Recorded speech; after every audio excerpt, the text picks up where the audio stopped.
Okay, let's welcome Gerald. Welcome Jamal, Shahid.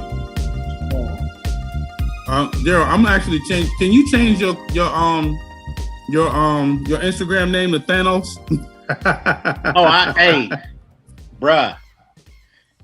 If it wasn't for Ask a Black Man Anything tonight, I would come in with my Thanos comparison. Matter of fact, I'm gonna do that. Right. You got Kanye and Thanos. Actually, Kanye album's dropping tomorrow, so make sure you cop that. I wanted to talk about that because he's doing.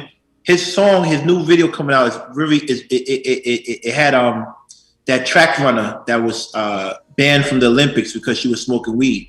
But I really want to talk about a couple of other things that was highlighted. A couple of other things. So I'm allowed to talk about two things, right?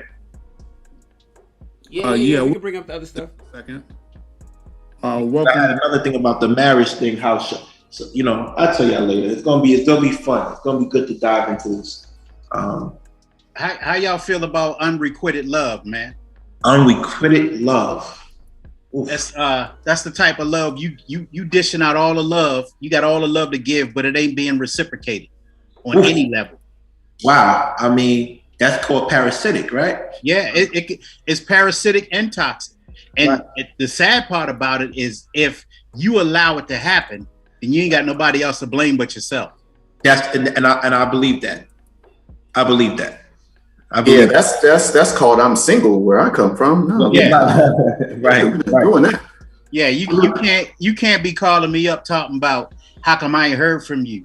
Nigga, right. I ain't heard from you in a year. What you talking about? Right. Yeah. Oh. But here's the thing with that. We have to be careful because sometimes people can't return the same type of love that we can give. Right. So you got to be fair. You know what I mean? You can't ask a baker to make you lamb chops. You feel me? Yeah. And you can ask a chef to make you pudding, whatever. But it's just you gotta judge people about what they could bring, and just be fair. But you're right. No one wants an unfair love. It's sad because women want you to hunt them, right? And then when you get them in the crosshairs and get them right where you want them, mm-hmm. you try not to get too thirsty, but you gotta calm your breathing and everything else so you can shoot them down.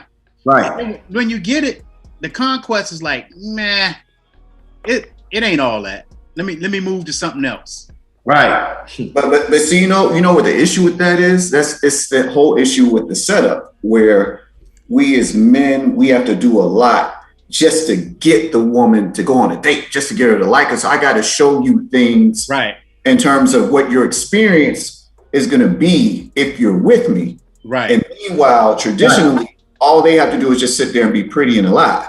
Yeah. So by the time we get to the intimacy, you like me a lot more than I like you, but why should I like you the same? Because I'm dope and you haven't shown me anything yet. This is what I always, people always get mad at me and I say to them, it's easy to love me because I already proved that I could be who you want me to be, right? I could prove that I could provide for you. And so by the time you caught a woman, you get to that awkward stage of, okay, I showed you what I could do. Now I'm trying to see what you could do. And you can't say, oh, I'm here to support. Or whatever. I need to see what you can do. See, and that's where the disconnect comes in. Like, but you know what's crazy as well, though? Like, because that whole thing came because as men back in the days or, previously, we would just go off of, okay, looks. My standard is how she looked and then sex. But now, after women have been crying, hey, maybe you men should raise your standards. Honestly, if we're going to keep it real, men raising their standards is the downfall of a lot of women's chances of getting the man they want. I believe it. Ouch. I'm saying. Let me jump in real quick and welcome everybody to Ask a Black Man Anything. I want to welcome you all because here's the thing. We are live. Mm-hmm. And guess what? If you are currently on Clubhouse, which is where we started originally back in like January, probably in December, with Ask a Black Man Anything, we have transitioned and we've grown. Here's the greatest thing. It's okay to start somewhere, but you want to continue to grow. And what we began is something that nobody else has actually started. We've taken this show live. You can see our faces. So what I want you to do, if you're currently in our Clubhouse room, is to go to youtube.com/Ask a Black Man Anything. Or you can go to Facebook.com/Ask a Black Man Anything. You can join us there. The feature to come up to the stage and where you raise your hand on Clubhouse is no longer available. So here's what you can do. If you want to ask a question, like in the normal format, you go to join.aabma.live. And if you don't know, if I've given you too many instructions, click the icon on the Clubhouse, the AABMA icon, the Ask a Black Man Anything icon. He's got the afro. You want to click that. You want to go to the Instagram page. You want to go to the link in the bio, and boom, it's there. We've automated it to make it much easier for you. So again, welcome to Ask a Black Man Anything. We are in for a phenomenal night, right? We have some great questions that are lined up for you. We have great feedback. Man, you got these guys in here and they are ready to go. So with that being said, it is showtime. Yes, it is. Let go. Go ahead, King, Shan, Daryl, Jamal, and Shaheed. Introduce yourselves and let everybody know who you are, because yet they don't know you all, but guess what? They're about to. Introduce yourself, fellas. Okay. Hey, everybody. Listen, what's up, fellas? How you doing? And ladies, how you doing? This is King Homeku. I am from Brooklyn, New York. I am a graduate of Columbia University, and I'm just so happy to be here with everybody tonight. Tonight, we're going to have a great night and discuss some serious issues in regards to relationships, politics, and even economics in America. I'm looking forward to it. Thank you. All right, this is Jamal Dixon in the building from Atlanta, Georgia, just ready to get this show started. Let's get to it, fellas. Yeah, this is Daryl Bailey from Be More. Glad to be here. You know how it is. It's Thursday. We brought to bring that heat. What up, y'all? This is Shan. I don't know if it's showing me, because my mic is going to be delayed because of the system. It's nice to meet everybody. From Los Angeles, California, 49 years old. And excited to be here, ready to answer some questions. Ladies, I want you guys to come on stage, come on video tonight. I want to see your faces. Now, it's cool to answer questions from reading a text, but we want to get the interaction where you can like actually let us know, where you can show us how you feel where you're asking these questions tonight. So if you can think of anything that any of your wildest dreams, anything that you can think of, all you got to do is just hit the little link. It's called join.aabma.live or join.askablackmananything.live, whichever one works for you. They both go to the same spot. We'll bring you on live, and we look forward to talking to you tonight. I see some, because I'm going to call names if y'all don't come up. I already see some of my friends in there, so y'all need to pull up. Chris is back on you. Shaheed Muhammad out of Los Angeles, California. I'm sorry, my bad. You good? Shaheed Muhammad out of Los Angeles, California. One half of the Everybody's Right podcast with my brother Steve. Again, this is episode number 3. I'm excited. It's your favorite black cowboy, ready to get it going. Hey, Chris. Hey. Thank you, sir. Chris out of Atlanta, Georgia, by way of Buffalo, New York. Shout out to 716, the best city in the building. I thought he was going to say something. Best city in the state of New York. Nevertheless, I am currently the CEO of Pink LLC, also author of the book The Edge of Greatness. You can find my book in my link in my Instagram bio. And love to have you all here. Welcome to having an amazing night. And with that being said, we are going to get this show started. I thank you all for coming tonight, and we did our invitations. What we have now is our hot topics. We got some flaming hot topics that we want to pop up and we want to share with you some of the hot things that are going on in the news. With that being said, toss it over to the king. It's on you. What's up? So what happens to this week was amazing. A lot of issues came up this week, but there's 2 that stood out. And I would love to discuss with the fellas and ask you your opinion. So the first big hot news that came out this week is with Dr. Dre and his ex-wife. Nicole Young.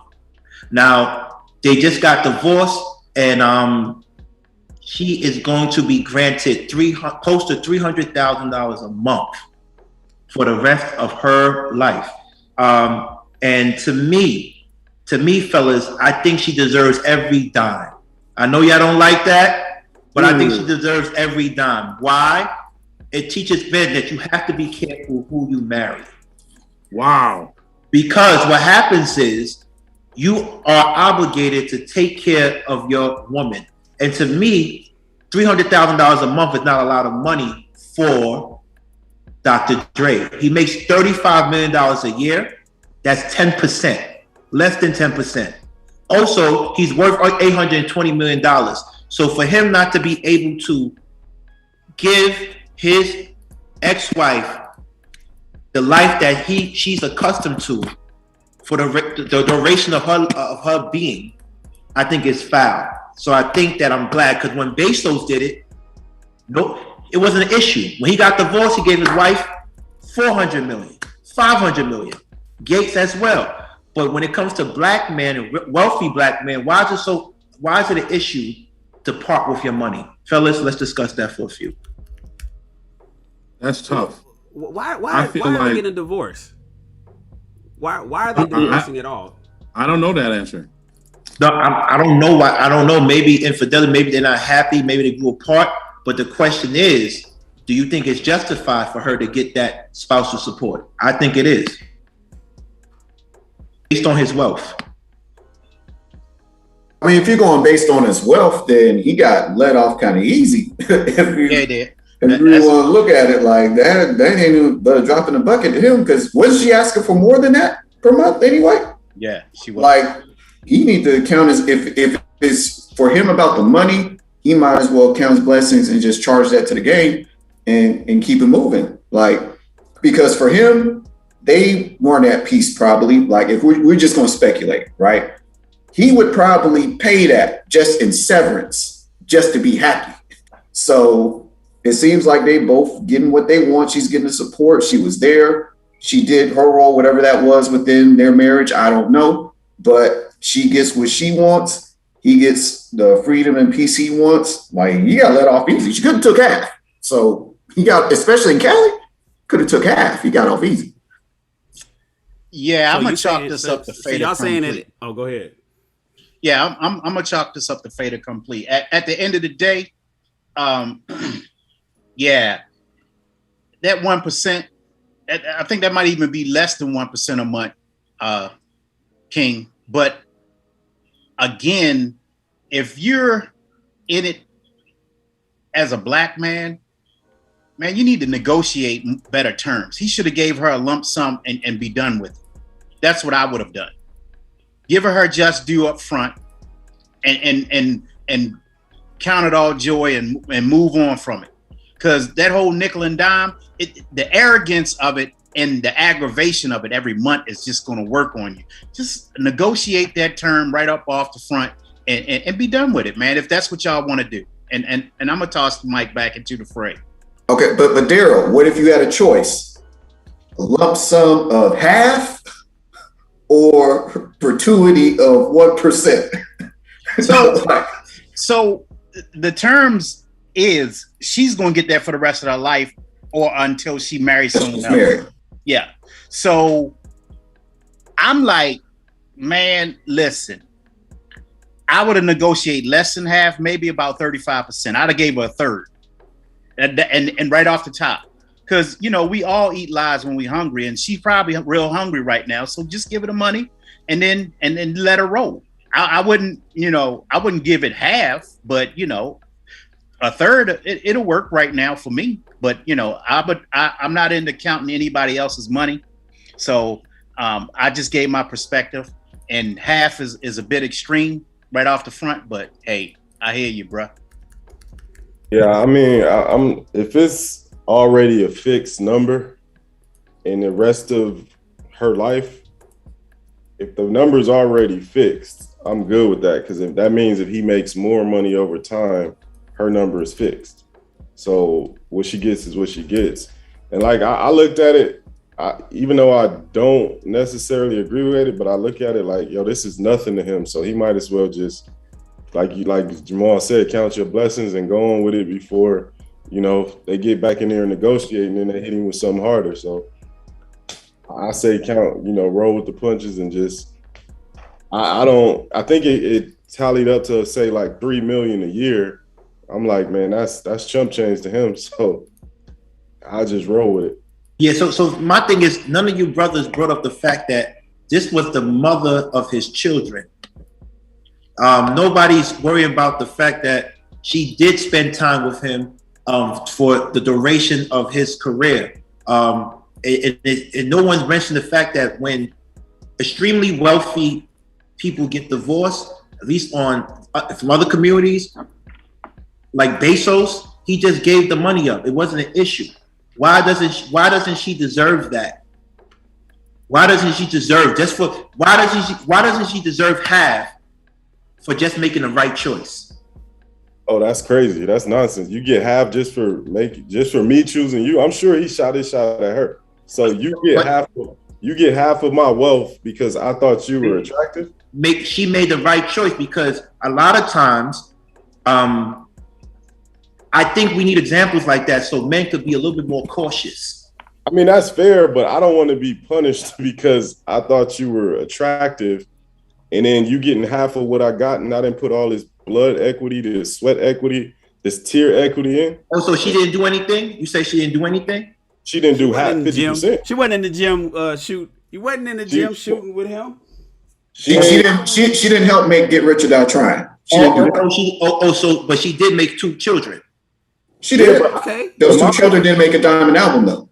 Both of which are grown adults. Right. So you're saying that basically she doesn't deserve even 3.5. Oh, she get that. A year. No, you only say that because how much he makes. What if he only made 400 and the judge said, 400,000? Does she deserve 200,000? Not at all. So you're based on how much he's making, right? I'm never gonna advocate for someone that doesn't put in the effort half of the value, half of the wealth. I wouldn't even want that. Exactly. I'm gonna keep it a buck. If it was a famous like Mary J, like what happened with her and whatever dude she was with, like he didn't earn that money, and that dude he got off on her.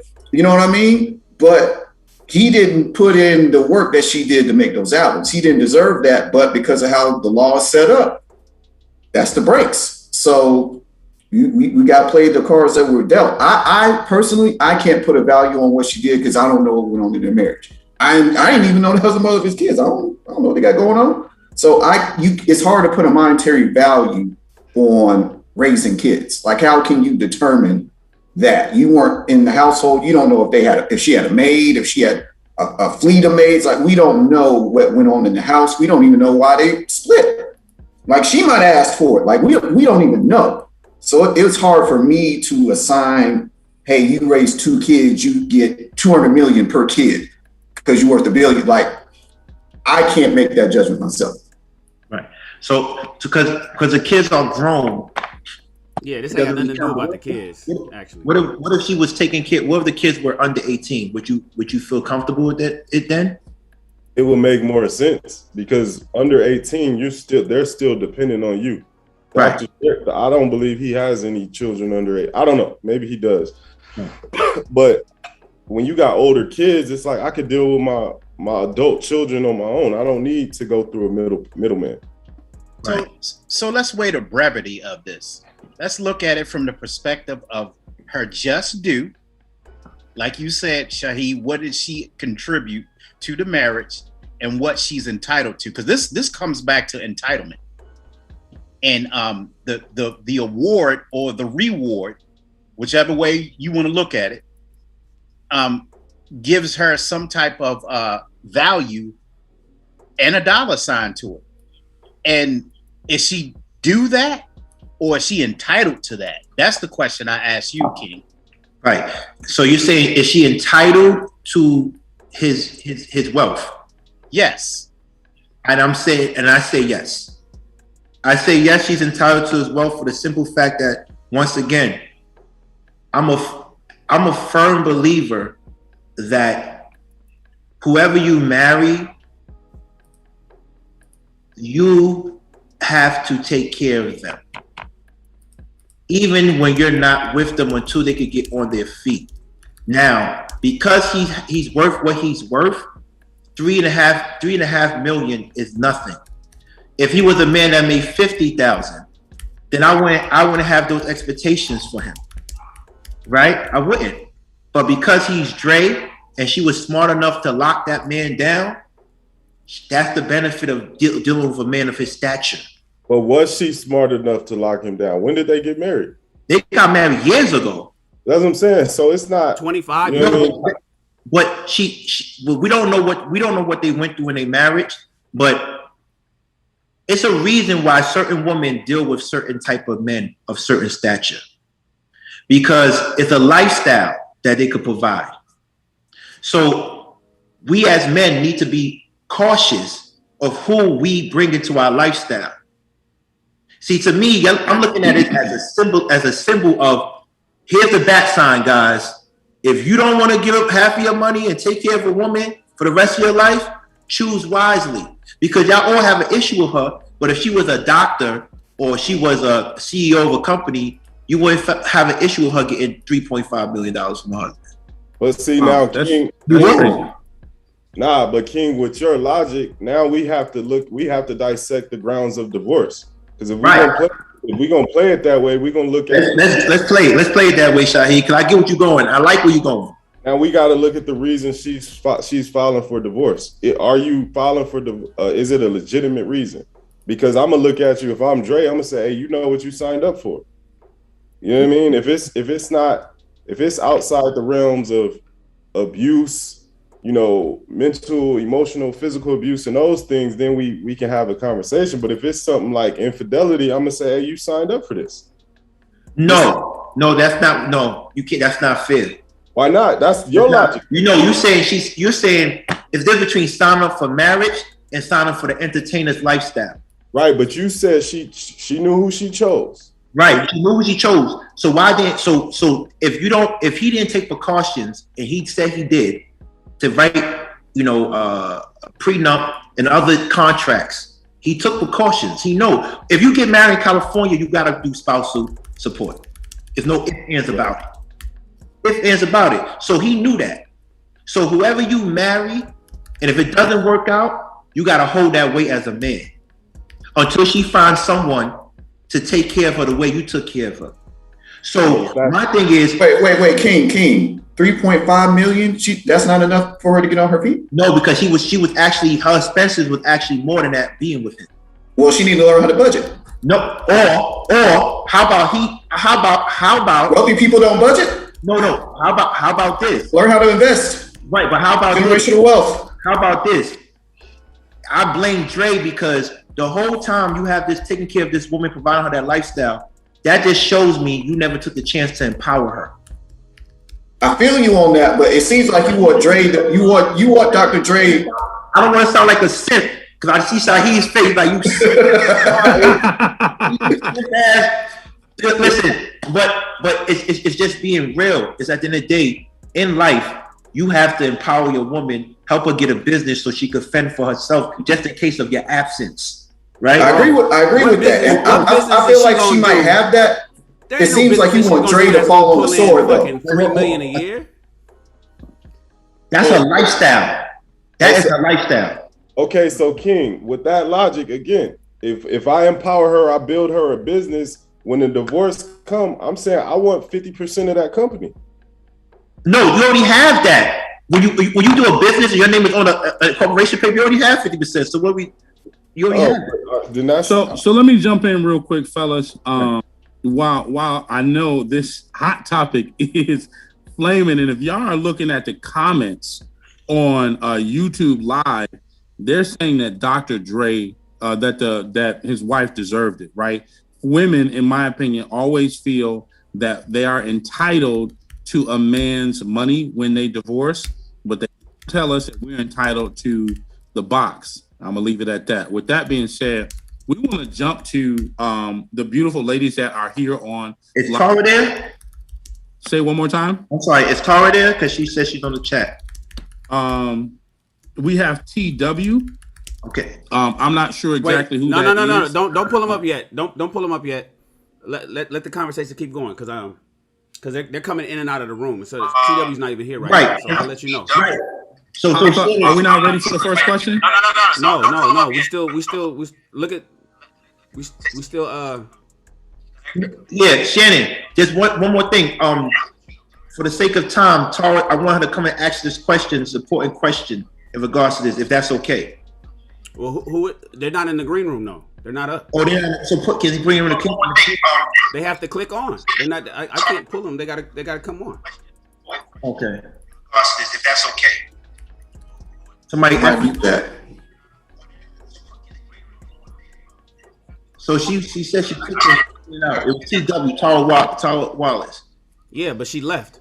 She came on, and I had her in the waiting room. I was telling her to bring it. Well, anyway, that was Tara for Love and Hip Hop. I was trying to give her a chance to answer this question. But maybe next time she gets back on. So anyway, let's continue the conversation. So King, I would be remiss if I didn't remind us. What about the argument over the prenup? What happened with that?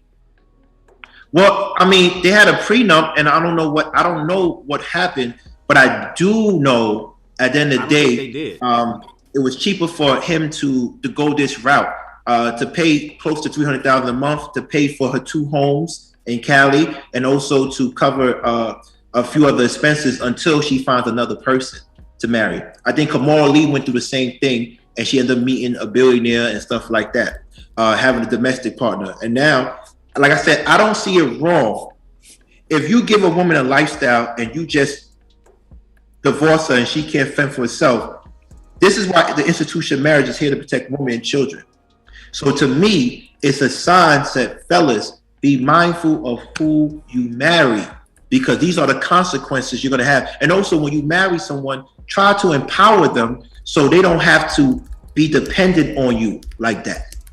Do you think that if he empowered her, she'd be asking for that? Yes. How you know? Yes. Why not? How you know? That'd be the smart thing. Why not? If it's in the rules, if it's in the law, why not? I know a lot of women, and they don't. You think she's gonna turn that down, even though she got her own? If I got my own business and I'm empowered from this marriage, and then you telling me I can get an extra $3.5 million a month, I'm just gonna turn it down. I know a lot of women who are professionals and who make a lot of money, and when it's time to divorce, the only thing they argue about is the assets. They don't ask for spousal support. Like, I'm good, just give me the assets. Let's split the assets. That's what they argue about. Those who are empowered, in my opinion. But think about this, King. What type of assets are we talking about? We're talking about multi-million-dollar paintings. We talking about yachts. We talking about We talking about estates. You know what I mean? We ain't talking about couches. That's money still. Yeah, we ain't talking about couches and lamps and shit. We talking about big business. Seems like you want Dre to fall on the sword to be an example for men everywhere. like he got to be the martyr for everybody to learn this lesson. Like, if you get my message is, fellas, here it is. Be very, very selective in who you marry, because you will have to be connected to that person after the marriage. So I don't want to play with the institution of marriage. That's my message with this whole hot story topic. I don't want to play with it, but I do want to let you know, we cannot disregard the fact that the law is, if you give a woman a certain type of lifestyle, this is the law of the land, and you leave her, you have to make sure she can uphold that lifestyle. So I'm not a lawyer, so I'm just thinking, maybe if she was earning that money on her own, then she wouldn't have that spousal support. But because she's not, under the California state law, he has to provide that lifestyle. This is law. So you want to go to the federal prison like me and break the law? I don't think so. So you telling me that we're gonna forget about Dre because he accomplished himself. We're not gonna forget about him. So what you're saying is that the power of choice is ours until stuff hits the fan. Right. That's crazy. But let's just find somebody rich. Just find somebody rich. The rule is of spousal support. Once you find someone once you marry someone or have a domestic partner, or you deceased or your ex-husband deceased, then you don't have to pay the spousal support. So she's not gonna be checking for none of us, because unless we can provide that lifestyle. Basically. Man, so Dr. Dre about to fake his death then, is what you're saying. I mean, see, this is what I'm saying. I don't get this. Bezos gave $500 million without even thinking. But Dr. Dre was going to go crazy and catch a coma because he had to get Bezos didn't give $500 million. Bezos gave $35 billion. Thank you. $35 billion. Almost. See, and we're really talking about 3.5 here? So, King. Yeah. King, I have to toss this into the fray, bruh. I'm gonna go back to what you said earlier. You got white America and their divorces, and then you have Black America and their divorces. Right. There's a difference. Well, why is it so combative? Why is it not amicable? Why is it the fact that this man Bezos can still give out $35 billion to his ex-wife? Gates could prepare for his divorce and it'd be easy, but with our successful Black people, he's not going to give his wife 3.5 a year. And you guys don't see anything wrong with that. No, it's the same thing though, King. We gotta balance out the percentages. What is 35 billion to the richest man in the world? That's half his. That was half his wealth. I think he was way. No, that's half. I think he was worth 147 billion. He was over 100. Yeah. It wasn't. He didn't give her half, but he gave her 35. He definitely didn't get half. He gave up. Can we safely say? I'm sorry for the giving mixed facts, but can we safely say he gave her close to over 20%? 25%. Yeah. Yeah, makes sense. I'm okay with that. Yeah, I don't have a problem with that. Okay, so all right, so Dre makes 35 million a year. He's worth 820. So what if he gave her 25% of 820? Are you okay with that? And you got, like I said before, you got to take that L and keep it moving. Like I said, he got off easy. To me, he got off easy. Take the L, keep it pushing. It is what it is. Well, right. who got off easy? But Shahid's about to go and buy a whole bunch of his catalog because he don't want his man losing any more money. Nah, man, I just look like I saw somebody in the comments. They say you can't monetize the value she gave to him by being his wife. Right. What about the value he gave to her by being her husband? Like, how did you know what I mean? Yeah, you monetize that by half. Listen, I was having this conversation with somebody earlier. So first of all, just one thought, and I would love to hear Shan's perspective on this. I might have missed it. You know, I know I'm just getting in the room, but somebody said something. They said that the kid that being a parent, raising kids was only meant to be temporary, even biblically.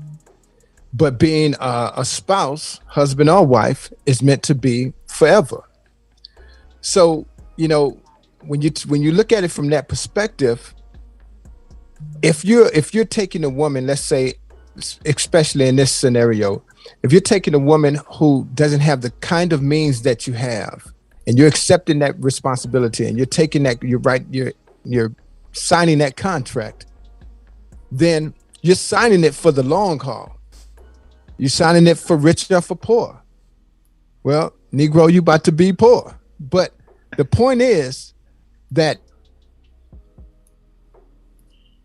if she hasn't built a life of her own because you brought her into your fold for however many years, umpteen years, you don't just get to throw her away at the end of that and then make her go back to square one. Thank you.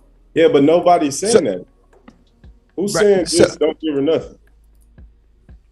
Right, I'm saying the blood equity, sweat equity, tear equity that I put into whatever my craft is, you didn't put equal amount into that. I'm okay with 25%.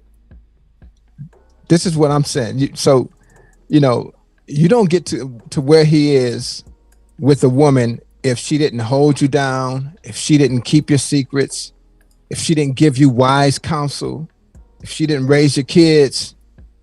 So I would say that if she wasn't doing any of those things, then he should have gotten rid of her a long time ago, right? And saved himself some heartache and maybe some bread if that's the case. But that's his bad if he didn't. So clearly she had a value to him. And even if once you partner with someone, that person is either gonna lift you up, they're either gonna prevent you from getting to it, or they're gonna help you get to it, even if it's just giving you peace of mind. Right. So whatever that is that she provided for him to get there, he got there. Right.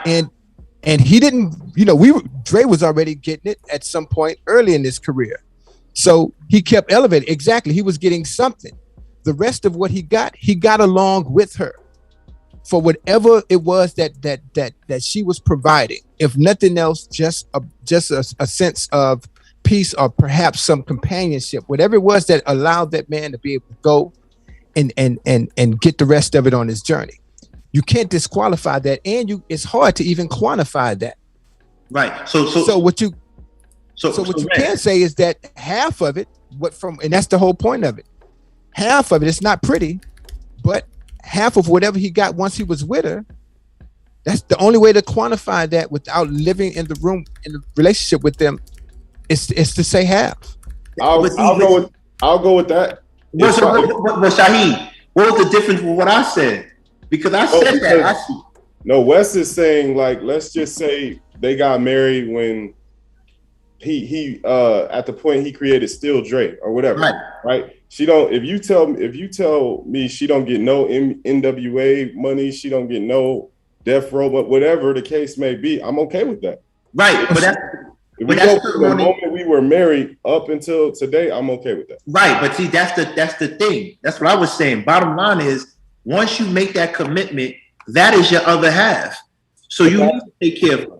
But that's not 50% though. If we talk, who says it's not? If we quantify it, it's 50.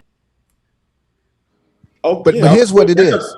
That's what prenup is. Like they sign a prenup. Anything else after the marriage, that's what's counted. So King TW's in the house. Right. TW's in the room, King. She's up. All right, so you can bring her up. She's up. Oh, she's in the room. Can we hear? Tara, don't be mad at me. Don't be mad at me. This is Tara from Love and Hip Hop. This is my Tara, welcome to Ask a Black Man Anything. We just want to welcome you. Thank you, Queen, for coming on. And she's so amazing. This is Chris. Introduce, do your thing. She's so amazing. I forced her to do this because she's extremely busy. But I just want her to see us black fellas, trying to give help and information to the other women on here. And she's always been a dear friend of mine. And I want to say thank you so much for coming up. Chris, do your thing. Man, your introduction was better than mine. But Tara, thank you so much for coming to Ask a Black Man Anything. Here's the deal. You can do two things. You can join in the current conversation because that's what King was asking you to come on to do, just join in the conversation about Dr. Dre's split with his wife. Or if you have a question that you want to ask a black man anything, you literally can pose a question and ask us anything that you have the stage, young lady. TW, Tara, whichever you prefer, let me know. Welcome. Thanks for joining us. So I want to ask Tara a question. Okay. Tara, can I ask you a question real quick about how do you feel about men after divorce? Should they provide spousal support for their wives? And I was telling the fellas, I believe they should. Bezos gave his wife $35 billion, but then when you see other black celebrities, they don't give their money away freely to a woman that provided kids and support for throughout their career. So how do you feel about that? Well, I feel like, when we go into marriage, right, we know what it is now, whether you're a woman or a man. So when you go into it, you know what you're signing up for.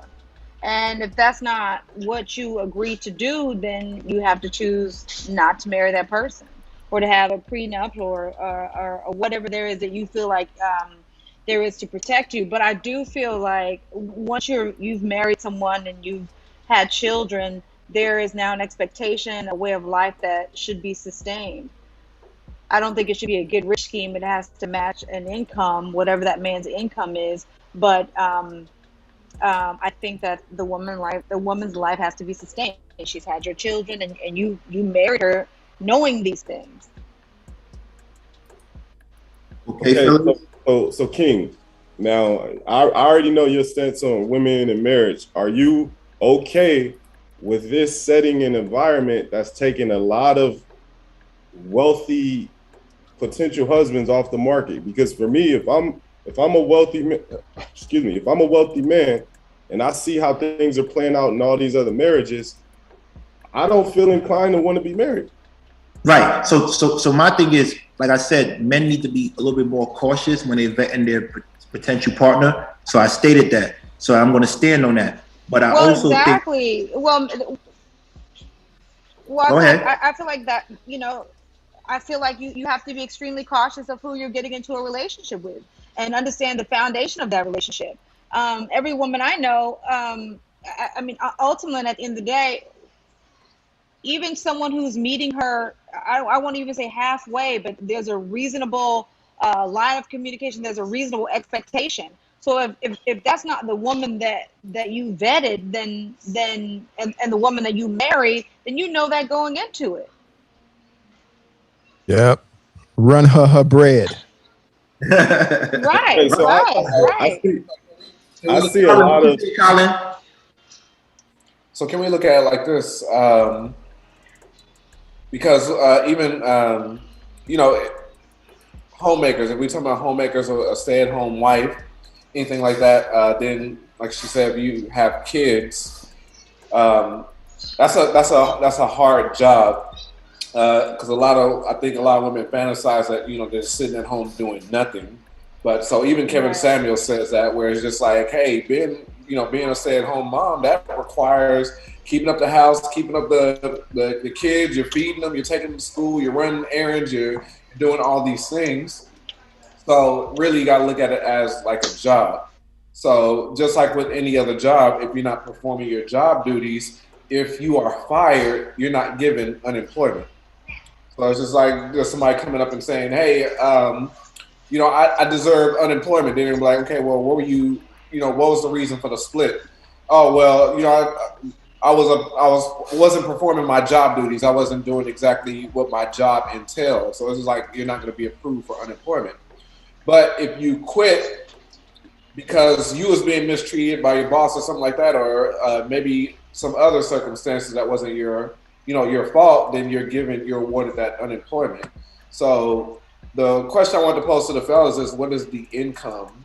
What is the salary of a stay-at-home mom? Because of course, she's not working any other job or anything like that. Her job is raising the kids, taking care of the home, maintaining that, and maintaining the relationship. Also, what is the salary of a stay-at-home mom? But that's why I said earlier, it's hard to quantify that because we weren't there. So we don't know, was it just her the entire time? Did she have assistants? Did she have maids? Like, it's hard to put a dollar amount on raising a human life. Like, where do you even begin to calculate that? You know what I mean? Exactly. So this is how you calculate it. This is how you do it. And this goes back to vetting. So when you get into it, since we know, so sometimes you have to start at the end, right? So we know that the end is going to be 50%. So since you know that it's 50%, in the vetting process, make sure you get with someone who's going to give you that 50%. On top of that, throughout the relationship, you have to make sure that you're communicating in such a way that you and you have an understanding so that you're getting 50% worth. So as opposed to trying to quantify what she should be getting in the job pays 50%.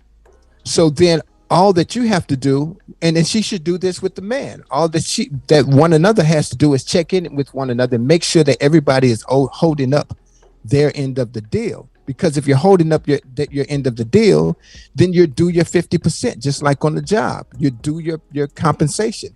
If you're not holding up that end of the deal, your 50%, then you get fired. He should have fired, if she's not holding up 50% of the deal, then he should have fired her long ago, before Jimmy Iovine and him did beats, or maybe even after, before they sold it. At some particular point, he should have been monitoring that relationship, that marriage, and making his decisions along the way that she is keeping up her 50%. Likewise, she should be monitoring him the entire time and holding him accountable, make sure that he's doing his 50%. Because just going out and getting the bread, that's cool, but that's not all that a marriage is about. That can be the start, that could be the foundation, as I'm sure my brother King would agree. But he still has a responsibility. It's not just, I go get this bread and I don't have to love you. I don't have to support you. I don't have to care and give you compassion. There's more that comes with that job. So she should be monitoring him or holding him accountable. And if he's not living up to his 50% and he's not willing to meet it, then she should have fired him a long time ago. Right. So let me ask this. So we saying it's a job and, you should go through these criteria, yada, yada, yada, right? Let's say it's a stay-at-home mother. Do I have a right to come to that woman and say, okay, cool, I'll give you the 50%, but when we have children, all my children have to be at least a B average in school. I'm not taking no exceptions. They have to be X, Y, and Z. They have to be this, they have to be that. If you don't keep that up with my children, you're fired. Is that okay? Yes. No, that's not okay. That is absolutely not okay. You know what? It's not okay. But let me give you a real life scenario. Okay. In the Upper West Side by Columbia University, where I reside, there are several prep schools, private schools around here. There are women who went to the top tier schools, who graduated law school, and they are stay-at-home moms. And these stay-at-home moms actually get bonuses based on the performance of their child in school. They said, because I had a career, I decided to stay home and take care of my children, so their husbands give them salaries as well as bonuses based on how well their children do in those prestigious schools. So that does happen. Is it fair? Tara's right. It might not be fair, but it happens. I seen it does go down. So people do negotiate. Okay, so we just. I'm sorry. Go ahead. We cannot assume that every child is on the same learning scale. There are children that try their best and are just not B students. So we can't. There are children with learning disabilities. There are children that just struggle throughout learning. It doesn't mean that their college is doomed. Yes. There are all of these entities that go into a B average. Like. That was just a hypothetical I threw out. Oh. Go ahead. That was just a hypothetical. I sit at the table. Because I worked in education for 11 years. So I worked in special education for 11 years. So I know all the ins and outs. But what I'm saying is it okay for me to set a criteria based on my child's cognitive ability, based on their athletic ability, based on their ability just as a human being? Can I set a criteria that this child needs to meet, and you have to make sure this child meets as a parent? And if they don't meet this based on their ability, are you fired? Yeah, that's terrible. Kids that are would like be their terrible. own individual. Kids are their own individual persons, and you can't make them do anything. I agree. So we set the criteria based on each individual's cognitive ability. I mean, that's a stretch. Yeah, but why would you do something else? I think someone's cutting out there. I couldn't hear that. Go ahead, Tara. Go ahead. Let's give Tara the floor. No, I couldn't hear somebody. I was just saying. Oh no! I wasn't saying anything. I was just saying that someone got cut out there. I didn't hear what they were saying. Go ahead, Shahid. No, what I'm just saying is I get the parenting thing and all of that. Like I'm never going to disagree with that. But if I'm giving you half as a parent, if that's your job, I get to critique you on your job, correct? Not to say I'm not gonna do my part as a parent, but if you're taking the lion's share of responsibility in that role, and I'm the breadwinner and I'm paying you for that role, don't I get to critique you for the role?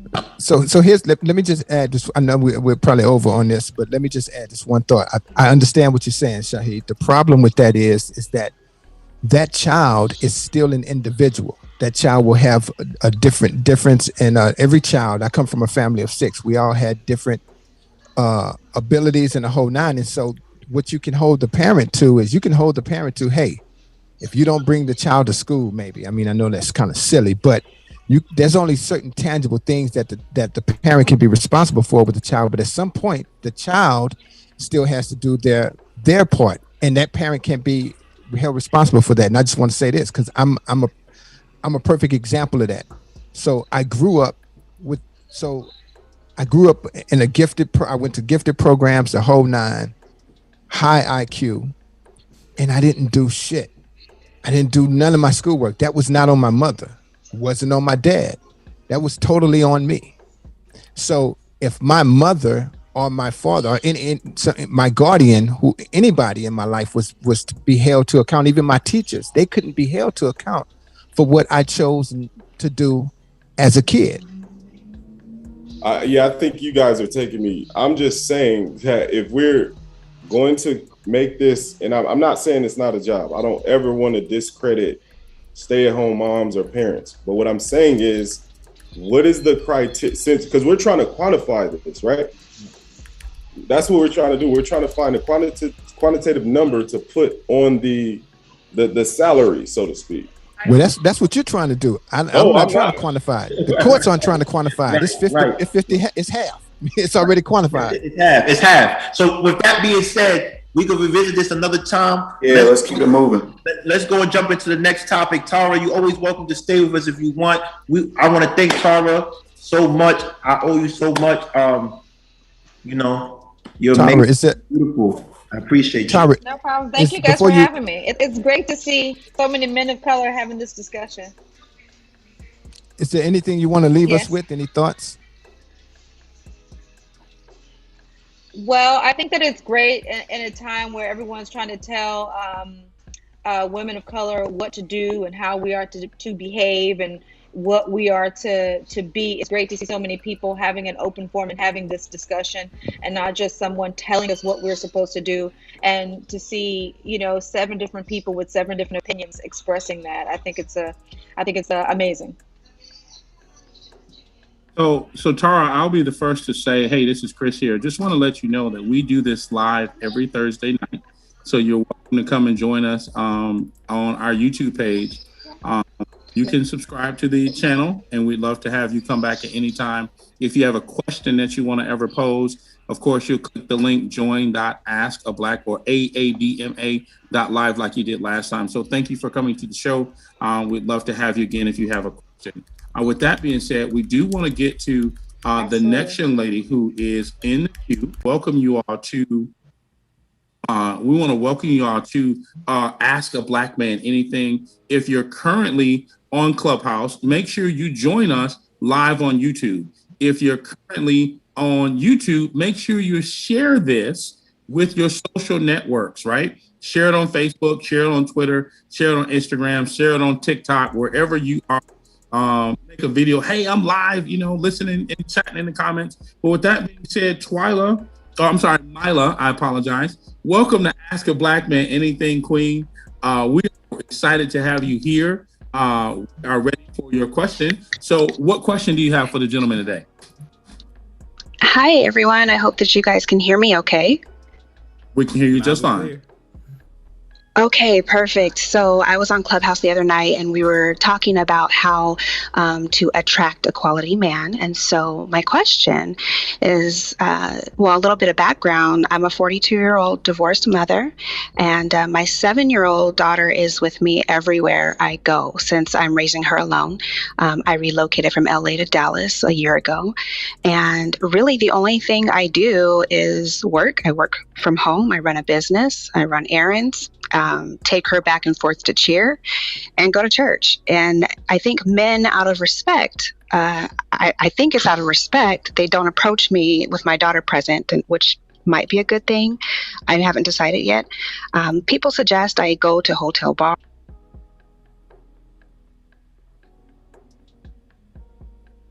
What happened? Mila, we lost you. We lost her? Yeah, we lost her. She's not muted, but we just lost her. Okay. Hello? There you go. Hey, there she is. Oh, goodness. I'm so sorry about that. I don't know what the last thing is that you guys heard. The bars. You were mentioning that you go something Yeah. about the bars and stuff. Yeah, so some people suggest that I go to, bars and brunches and things like that. But that's just really not my thing. So even if I met someone there, they're not really meeting the authentic me because I'm not comfortable in those spaces. So I'm just wondering if online dating is my only option. I'm very rarely anywhere by myself to be approached.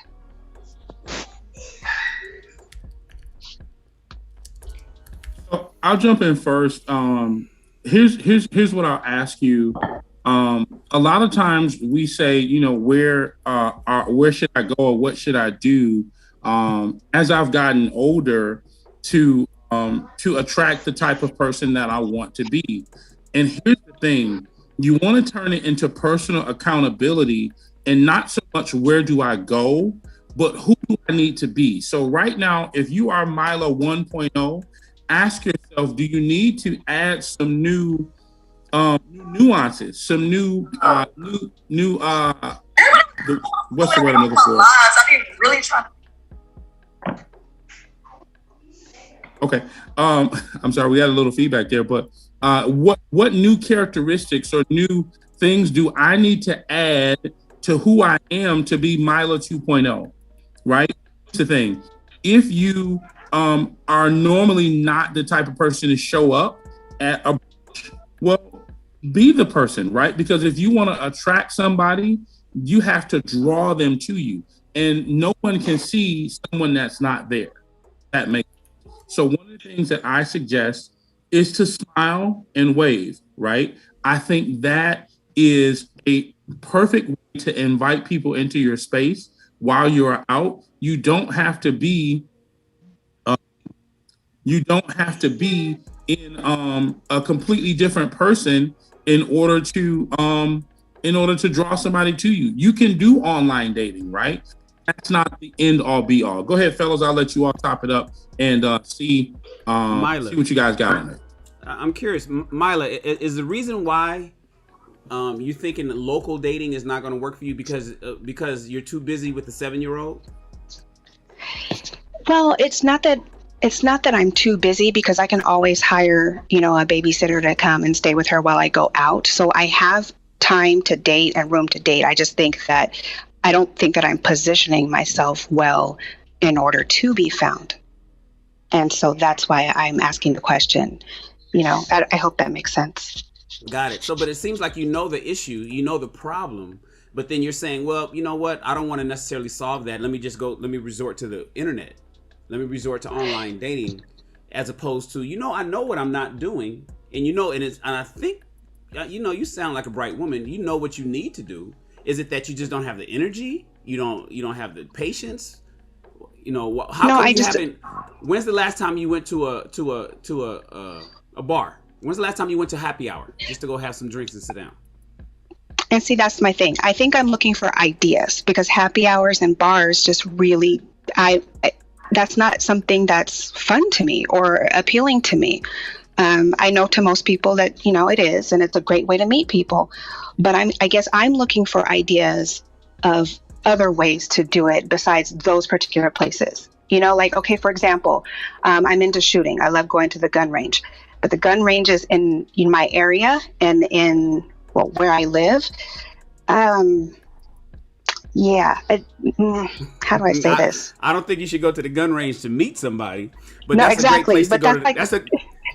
Let's see. I think what it is so there's the approach. There's the attraction and the capture, and to make yourself available to be caught, and then there's the dating side. So like when you talk about gun range, when you say you like to go jet skiing, when you like to go on helicopter rides, when you want to go hiking and all that kind of stuff, that's not necessarily a place to go meet somebody.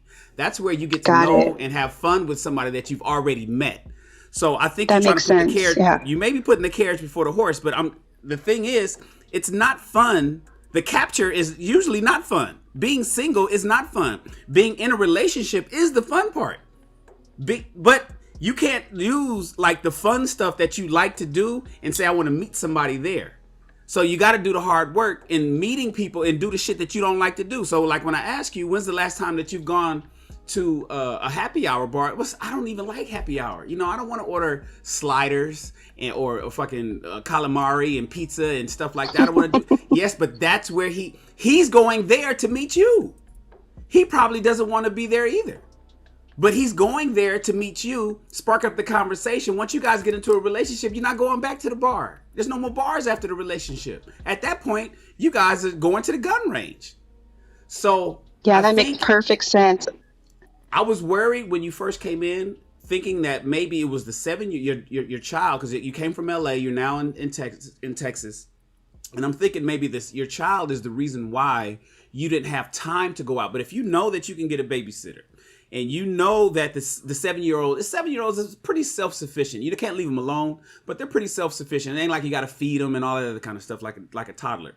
And you know that you can make yourself available to go out. Okay, here's another thing. And what kind of friends do you have out there in Texas? I get it. You can go out alone and you can go out by yourself, but do you have a network of people that you can hang with that can take you to spaces to make these boring places a little bit more fun? Or are you all by yourself and you really don't know anybody outside of your work, your coworkers? I'm building that. Coworkers are non-existent just because I work from home, but I am building a network of friends that I could hang out with. They're not single, but it doesn't matter. We can still go out. So I see what you're saying. Okay. Fellas, what do y'all think, man? She doesn't like to go to the spots to meet people. She wants to just cut to the chase and get to the fun part of dating and having and going on vacations and taking a cruise. But she ain't gonna meet nobody on the cruise. Well, it depends on what cruise you go to. But right. No, I'm willing. I just didn't. I'm willing to do that. I just didn't see it from this perspective. So this is why I needed you guys. So I appreciate it because, I didn't look at it as sometimes you have to do some things that might be a little uncomfortable and put you out of your comfort zone to meet people, even though you wouldn't normally do that, like the bars and the, happy hours and stuff. So I appreciate it. Yeah, I mean, online dating is helpful, but it's not the only way. Like you can still meet people in real life. A lot of people still do. I think we're just caught up in the craze online dating only because we just came out of a pandemic and that was all you really had for all of 2020. But like Shan said, part of it is how much effort are you putting to be outside and roll with the punches, because you're not going to click with everyone you meet with. So some people it's not going to work with, and that's okay. But you have to kiss a couple of frogs to get to the prince. That's why I like to say it's part of the game. So, and even if you only do online dating, that's not a bad thing either. That's not an indictment on who you are as a person. There are a lot of people that met their person with online dating and it worked out perfectly. So use all the tools at your disposal and don't make it seem like you have an issue just because you had to go on an online dating profile or because you don't like going to bars and things of that nature. Find other activities that are sociable that you like so you can find like-minded people. That's what I would say. Okay. Thank you so much. I really appreciate you all. Before you go, there's one thing you should try. Do you like mud wrestling? Why'd y'all start laughing as soon as I started talking? You don't even. Okay. No mud wrestling. Okay. No. I'm done with you. Yeah, The only other thing I would like to add is sometimes you have to be willing to move out of your comfort zone without the possibility of losing yourself at the same time. And I think one of the things that you said was you think you're not positioning yourself in a proper place to be found. But when you're comfortable in your environment or comfortable within your own self, you can take yourself to any environment and enjoy yourself. And actually, men will notice that. And I think what's lost in translation is we try too hard. And we don't have to. When you're comfortable within yourself, you don't have to try too hard. You could just be you. And with all the quirks and quips and all of those things. And men notice that. And when you're doing something different than others, you actually set yourself apart and you stand out. So that's one of the things, one of the perspectives that I would leave with you if you actually continue down that path. And I know that online dating is a tool, but I'm a type of man that the organic way is a lot more fun, and it takes away the laziness of clicking, swiping, and all of that stuff. So I say, continue to hash it out, keep doing you, and hopefully you'll get in the crosshairs of someone and the hunt. Let the hunt begin. And I toss the mic back to the fray. And thank you so much, Mila, for coming up and posing that question. We really appreciate you. You had messaged me and you're like, I don't know what to do. I don't know. You did an amazing job. And I just want to say thank you for being here. Thank you for coming to the show and asking literally anything. We appreciate you. I hope that you got some great feedback. Do you feel heard? And do you feel that the information you got was valuable? Yes, absolutely. I do feel heard. Thank you again. Perfect. And would you like to go mud wrestling? I'll have to think about that. I appreciate that. Now, Mila, you just got asked on a date and you trying to think about it. You trying to position yourself, girl. Wes is the guy. Listen, mud wrestling, really? Listen. Oh my gosh, I love you guys. You can slip and slide. Sometimes you got to get a little dirty, baby. Gotta get a little dirty. I see. I'll drink some water to that.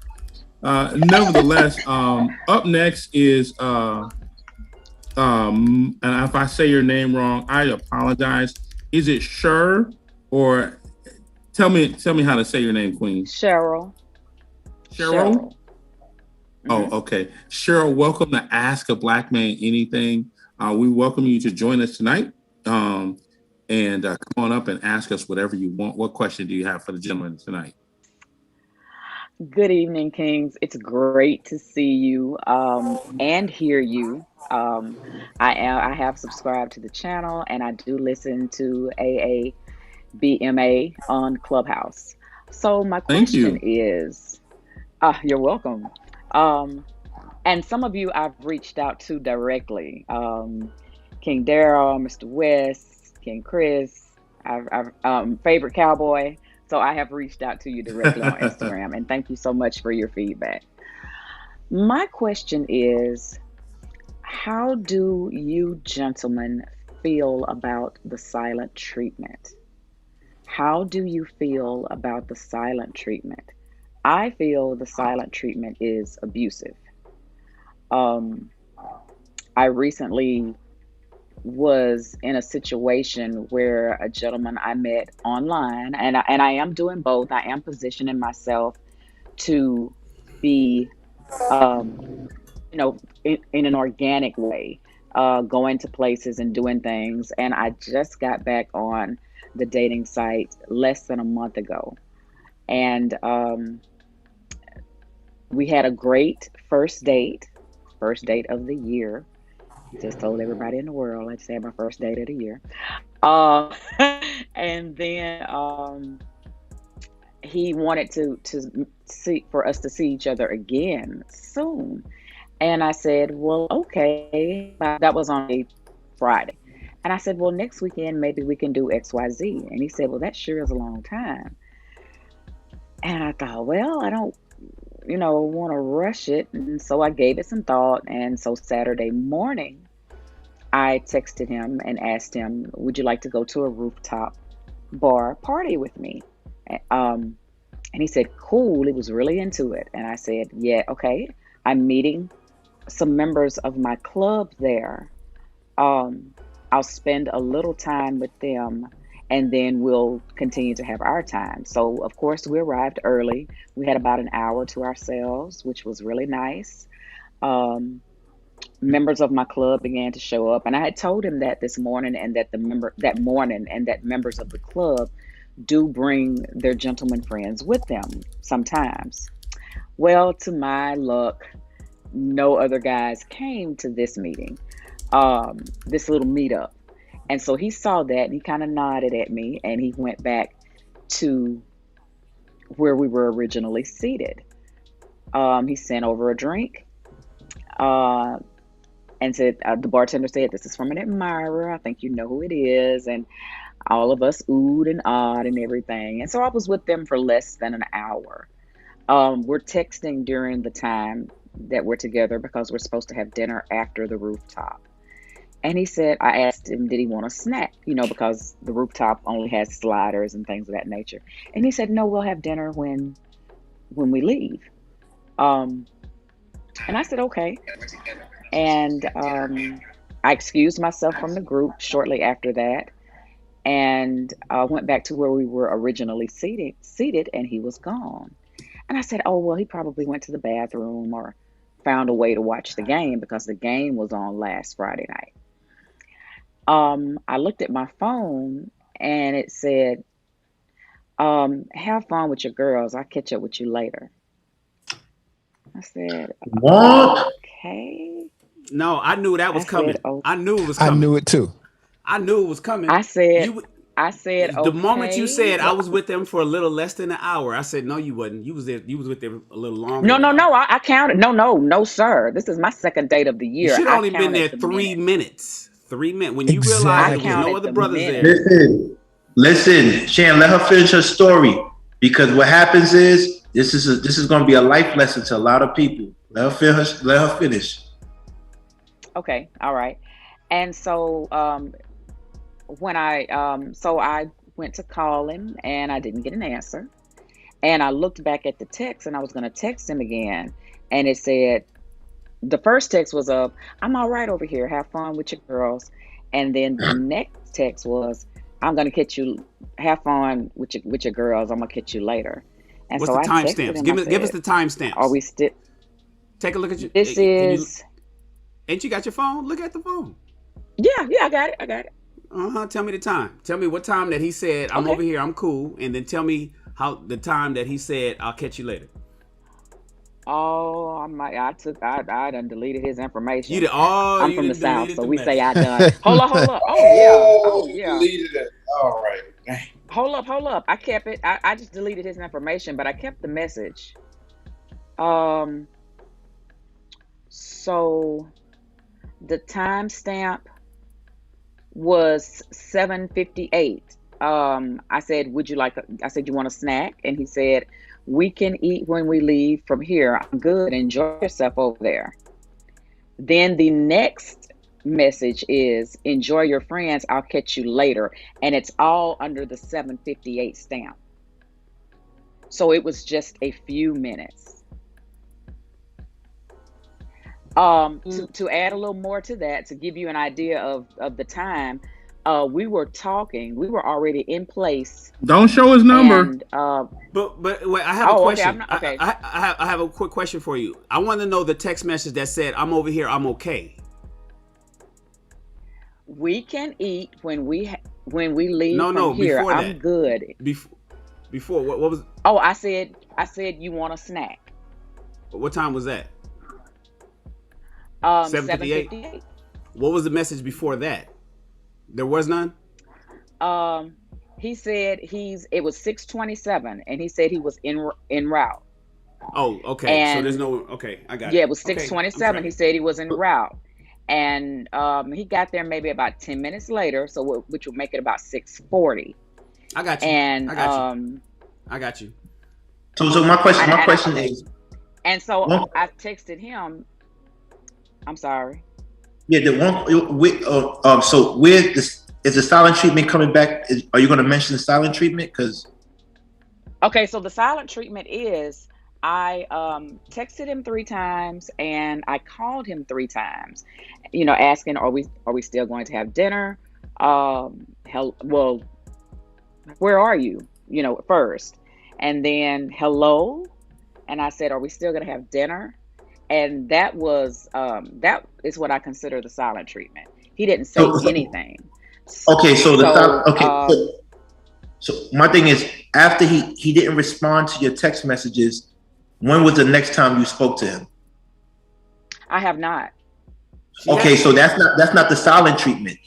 That's the dub treatment. That's the dub treatment. That means he's no longer wants to deal with you.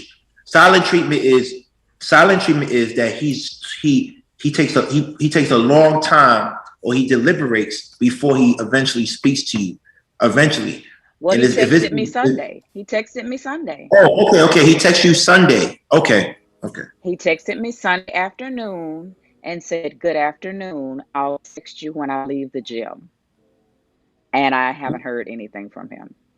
Okay. All right. This nigga a weirdo. Like, let's stop. This nigga sounds like a weirdo. I mean, like she even said it. Like, do you want a snack? Like, that was the opportunity to be like, no, I want the whole meal. You need to come with me. Like, he should have just strong armed it and just took it.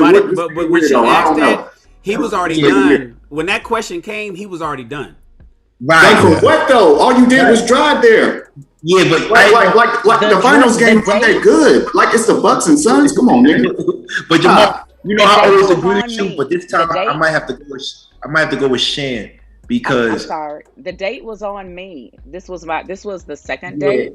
So he planned the first date and I planned the second. So I was paying for this date.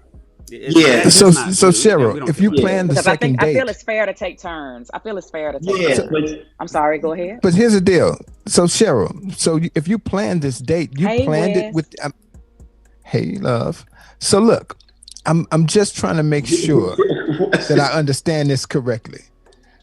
Did you? So if you planned the date, was the girlfriends a part of your plan?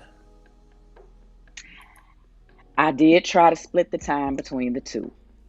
Why are you giving the girls any time? That may have been my fatal flaw. And let me say this too, because I might have gotten some.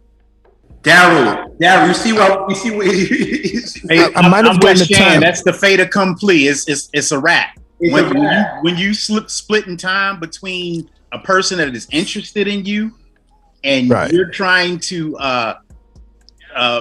entertain your girls and double dip.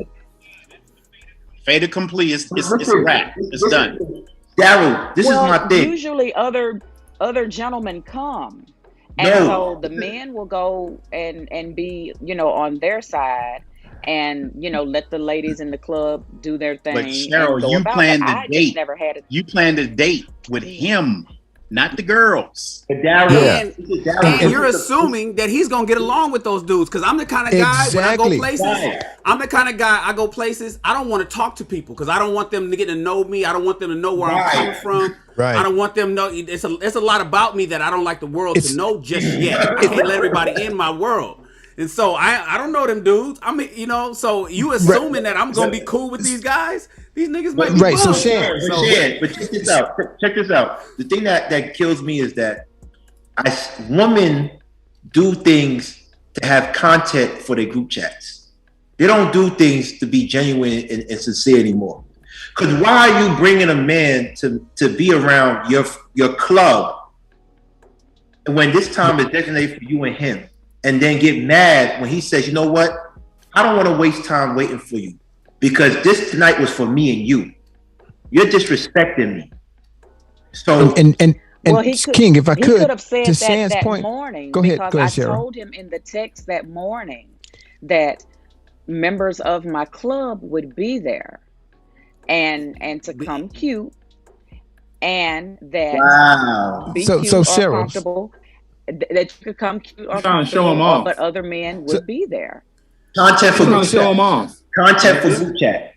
Cheryl, and a guy he might have said, okay, I'll go along with that and I'll see what's going on. But once you get there, because one thing that I and I could be wrong, maybe I missed something, but even with the time stamps, you know, if he got there before 7, you said it was 6:40 or something, and then he got there 10 minutes later or something at the first text. Between that and 7:58, that's a whole hour. That's an entire hour. No. The girls didn't get there until about 7:15. I don't care about the girls. Almost an hour together. We had almost an hour together. You can't marry the girls. You can't marry your club. Wait, hold on, Cheryl. So really quickly, so still, no matter what you know, how long you guys had together, I do recall you saying that it was like 7:58 at one text about, are you good or whatever it was, and we're gonna get some food later. I may not be great at math, but I think it's from 6:50, 10 minutes after 6:40 to 7:48. That sounds like an hour to me. I would say yes, an hour and 8 we minutes. We were together during that time. The girls didn't make it until maybe the first girl didn't make it until about 7:15, 7:20, and she sat with for a little while. Listen, until Cheryl, the other ladies showed up. Let me explain what happened. Telling him the night before or the day before about this day party, because I know day parties. I used to throw them. I used to book the hotels and have them the pool up on the rooftop. We did all of that here in LA. And so to him, it's like, okay, cool. Me and you gonna chill. And when you said members of my club is gonna be there, does not say I'm gonna be talking with members of my club. That just means that they're gonna be there and be fraternizing. They're gonna just be hanging around and gonna be, you know, you got some people there. But the fact that you spent time with them and that he had to go sit in the husband section, that is where he was like, oh, I didn't know you was having a club meeting. I didn't know that this was going to be a club gathering. I didn't know that you guys scheduled this so you guys can go over the minutes of the last meeting and discuss and take votes and figure out what y'all going to be doing for the. No. Yeah, but members of my club is going to be there is not the same as I'm going to be hanging out with my girls. And you and I don't care if it's 5 minutes. You don't hang out with nobody if me and you was here. And it doesn't matter that you was getting ready to pay, because as far as I'm concerned, you may have thought you was getting ready to pay at the time that the check came. He may have pulled out his credit card, but he needed to feel that you were into him, and you didn't feel. I tell you right now, I could already picture this situation, and that doesn't look like he. I guarantee he don't think that he felt like you were into him. Okay, and that he was a priority. He was an option. Now what? I understand what you're saying. I did not want to see him again. We had the great date Friday night, and I suggested we see each other the following weekend, but he didn't want to wait that long. Had I followed my first mind and, you know, just continue to text and talk for a week and then, you know, wait until the next weekend to have the date, then we would probably be speaking. So I should have went with my first mind. Let's dig into that real quick, Shirley. Why is it that you wanted to wait a week? Because if I remember correctly, what you sent me was you wanted to create some type of false sense of, I don't know, space. Why did you want to wait a week? Like, what is that about? Well, we both work during the week, and if you have a great date Friday night, you know, I'm very new to this. I haven't been single in 20 years, been divorced 2 years. So I felt that since we had a great date on Friday night, I didn't want it to flame out really, really fast. You know, I had never had a date with someone on a Friday night and then saw him again the next night. I'd never had that experience before. And so I just thought it was to wait would be a great opportunity to plan a date.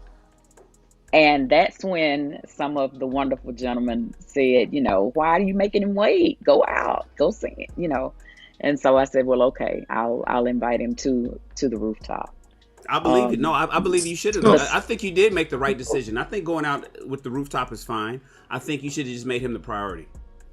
I 1,000% agree. Okay. And here's the thing, Cheryl. I do ask, where are you taking your own personal accountability? Because I get it. You haven't been dating, and so the education that we have to learn is that in every area of life we have to take accountability. Right? We have to take accountability for our actions. What if you turn the scenario around and he was at the bar with his guys and he left you in a section to be by yourself, you would have that same empty feeling, right?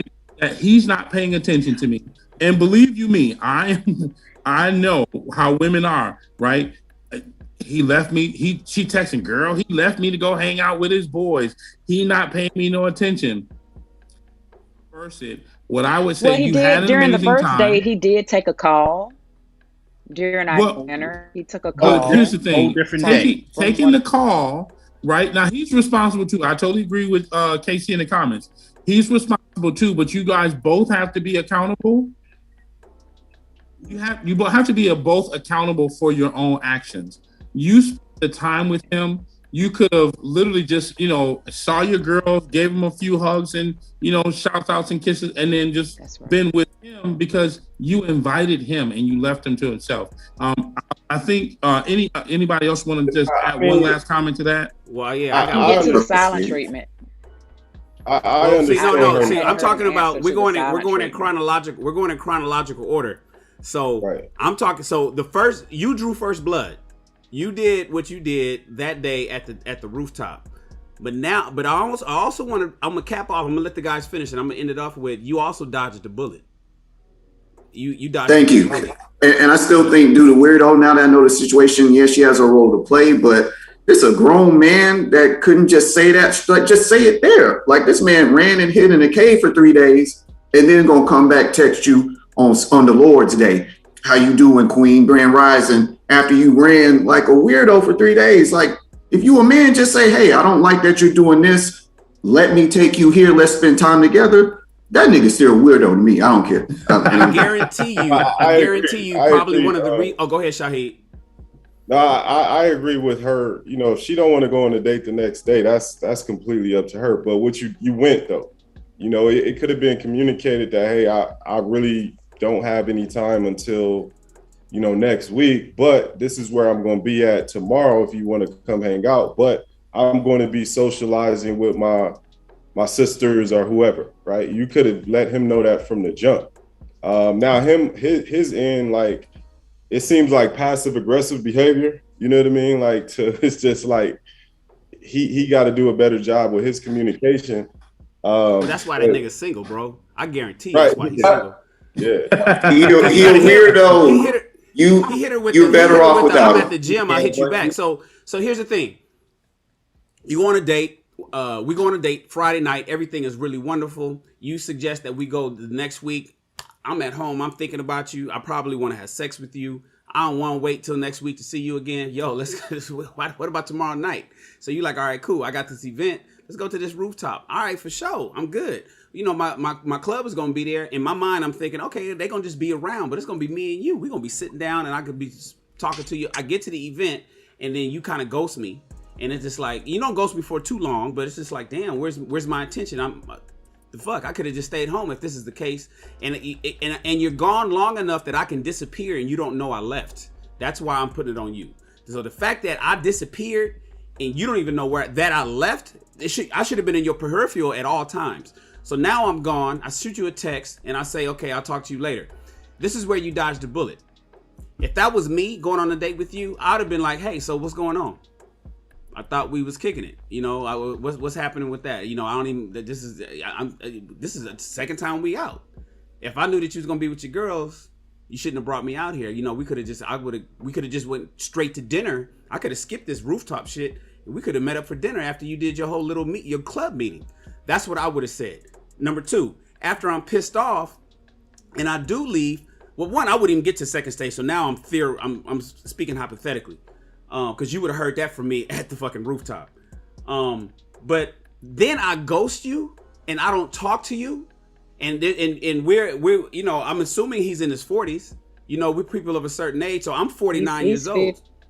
Okay, yeah, so 50. He has a problem. So I guarantee you the history of his relationships, if you were able to speak to all his exes or anybody he's dealt with, they'll all tell you that nigga gets in his feelings too much. He's hella emotional, and he don't talk problems out, and he runs away from every issue. And that's a bullet that you don't want to deal with. And so the fact that he bounced and didn't say nothing, and then the next day on Sunday, he go to the gym and he hit you back with, yeah, I'll hit you when I'm done with the gym, and then he don't hit you again, that's weird.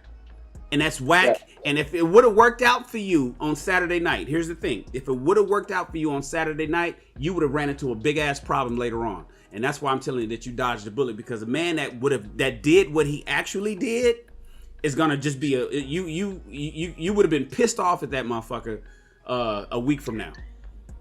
Yeah, so almost you almost want to count your blessings. Who was that speaking? Who was that speaking? That was Shane. That was Wes. That wasn't Wes. No. That was. But Cheryl, you definitely dodged a bullet because he's what I call a peacekeeper. Peacekeeper are the ones that are passive aggressive. They like to sweep things under the rug. They don't like to deal with conflict head on. They would rather just play it safe and not deal with it head on than, you know, at least communicate to your face what's going on. So yeah, I agree with all the fellas. You definitely dodged the bullet, because that's probably why he's in his 50s and still single. Because yeah, I wouldn't even call him a peacekeeper. I call him a victim.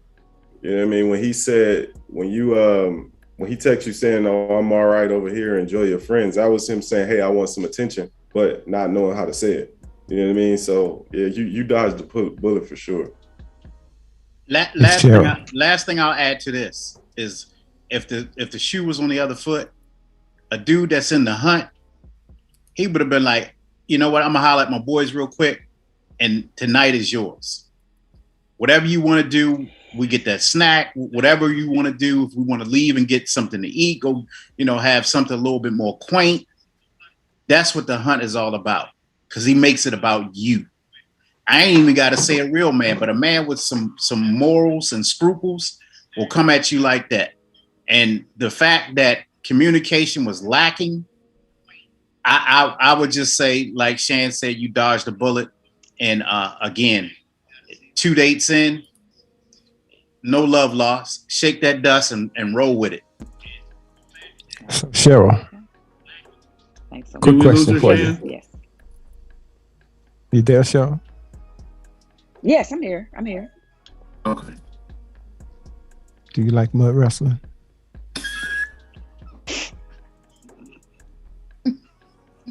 I'm gonna take that as a yes. We've been wrestling in the mud in the South for a long time. You said what? What you said about what? You want to mud wrestle for a long time? We've been wrestling in the mud a long time in the South. Yes. We're experts at it. Should we all turn off our lights? I mean. Yes.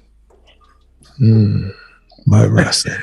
So first of all, I just want to say, Wes, I'm the only person that's allowed to do the get in my bag and drop my tone. You can't steal that from me. You know what? You're right. I apologize, brother. I overstepped. But man, you got in your bag right there, Cheryl. You better, yeah, never mind.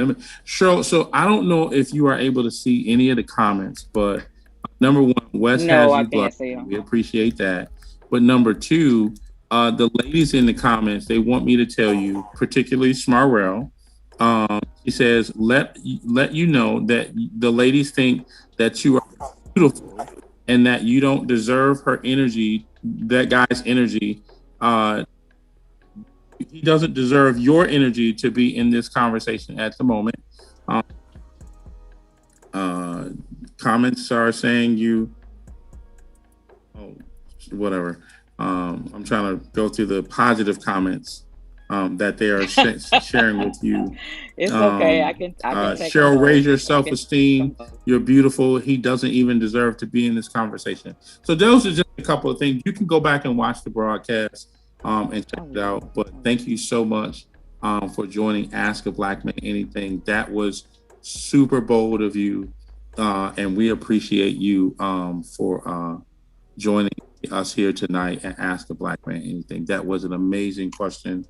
I got, you know what? I got a question for her before she goes, Chris. Cheryl, where did you meet him at? Where'd you meet this guy? Because you said you've been married 20 plus years, but then you've been single for the last 2, right? I was married for 15, and for that I was 5 years celibate, abstinent. So one guy for about 20 years. Yeah. Okay, cool. I met him on a dating site. I met him on Hinge. Okay, cool. So, okay. Tell me your name again. I'm sorry. I'm Shannon. Got it. I'm Shannon. And I'm Mr. Mud Wrestle. just dim my lights. Blood Wrestling West. Cheryl, learn from this teachable moment, but get back out there. Get back out there in the dating scene. And that's what I was leading to, Cheryl. So you met him on Hinge. What was it about the guy? If this didn't happen, what was it about him that you liked the most? And how has the dating life been treating you lately since COVID? This was my first date. Friday night was my first of the year. So I just got back on the dating sites maybe a month ago. So I just felt like I was in a good spot in my life. I'm happy. I have love in life. I have, a family. It's different than when I first got divorced. I feel more steady. And so I just missed the masculine energy, and I wanted that add back to my life. There's a difference when a man walks into a room, not a male or an F-boy, but a man. And I really missed having that male energy in my space. That's what I wanted. What did I like about him? He made me laugh. Yeah. He made me laugh. Laugh, yeah. All right, yeah, jump back on Hinge. Don't worry about it. I'm glad it didn't work out with him, because that would have been a problem that you would have, and you would have wasted a lot of time. In this situation, you only wasted a week. Other than that, you would have wasted a longer time dealing with somebody that you probably would have fell for it, but having to deal with his bullshit, and that is bullshit that he presented to you. I'm glad he didn't. I'm glad his true self showed up and not a representative. And so you can just find somebody else that's a little bit more stronger. You're looking for that masculine energy, but what he did, there was nothing masculine about what he did. And to that point, Shan, I would say, Cheryl, I would say to you to go on the second date as quickly as the man wants to do it, simply because you want to get to if the relationship is going to end, if it's inevitably going to end, and you want a person to reveal themselves as soon as possible. You don't want to learn in 6 months what you can learn in 6 weeks. You don't want to learn in 6 weeks what you can learn in 6 days. So take those steps especially if he's presenting, if he's leading, let him lead and let him show you who he is. And you will get to the result or to the end of whatever it's going to be. You will get to that quicker. And that's time. And time is the one thing that we can't get back. Yes, let it happen naturally. Wes is not telling you to spit test a man. Don't spit test. Just let it happen naturally. So here's what I'll say, Cheryl, in reference to that, and just kind of the last closing comment here. One, you definitely want to expand your dating pool. Try a dating app, BLK. Try Bumble, and try also RBL. Right, just expand your pool, because really I've learned that the dating game, if you want to call it, is a numbers game, and the more people you talk to, the more you learn. And what I say is, if you're learning from each experience, you're bound to have it spin the block and come right back. So definitely learn from this experience, become a little bit better, because you're already getting better, right, with what you learned, right? So just take this as a lesson. I learned this, and then go into the next situation with an open heart.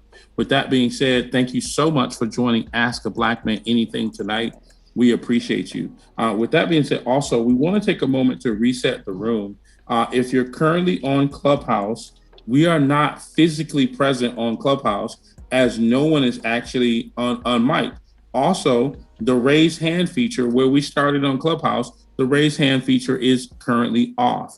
So if you have a question that you'd like to pose to the gentleman here, you don't see the moderators on Clubhouse as you normally would see all of us. What you will see is we are live on YouTube. So what we would like you to do, if you have a question, instead of raising your hand and coming to the stage, we're going to do it a little bit. We're doing it differently now every Thursday. We want you to go to join.aabma.live, and then you can join us live and pose your question. You can also go to youtube.com/askablackmananything, and you can see us live. You can see our faces, our facial expressions. You can see the chairs that we have in the background. You can also interact with other people in the comments, which you can't do on Clubhouse. And we welcome you. We want to invite you to do that. So go ahead, jump off here on Clubhouse, where we started. That's why we kind of keep mentioning it there. We started on Clubhouse and we're transitioning to YouTube Live. And you can also go to Facebook Live. You share it with your friends and your social networks. We would love for you to do us. Follow us on Clubhouse, follow us on Instagram, follow us on whatever else other social media you can find us on. Make sure you also subscribe to our YouTube page. We'd love to have you as a subscriber. With that being said, if you have a question and you're in the comments, just pose your question so that we can bring you up to the stage. Stop dating them sassy niggas. That sounded like a sassy nigga. You know, that sounded that sounded like a nigga that wanted to be a bad bitch, and you can't be dating those. Hey, that's funny. That is funny. King, I know you have a second hot topic. While we wait to see if somebody else is going to come to the stage, what's your second hot topic? Go right ahead. So Shan, do you have that on you right now?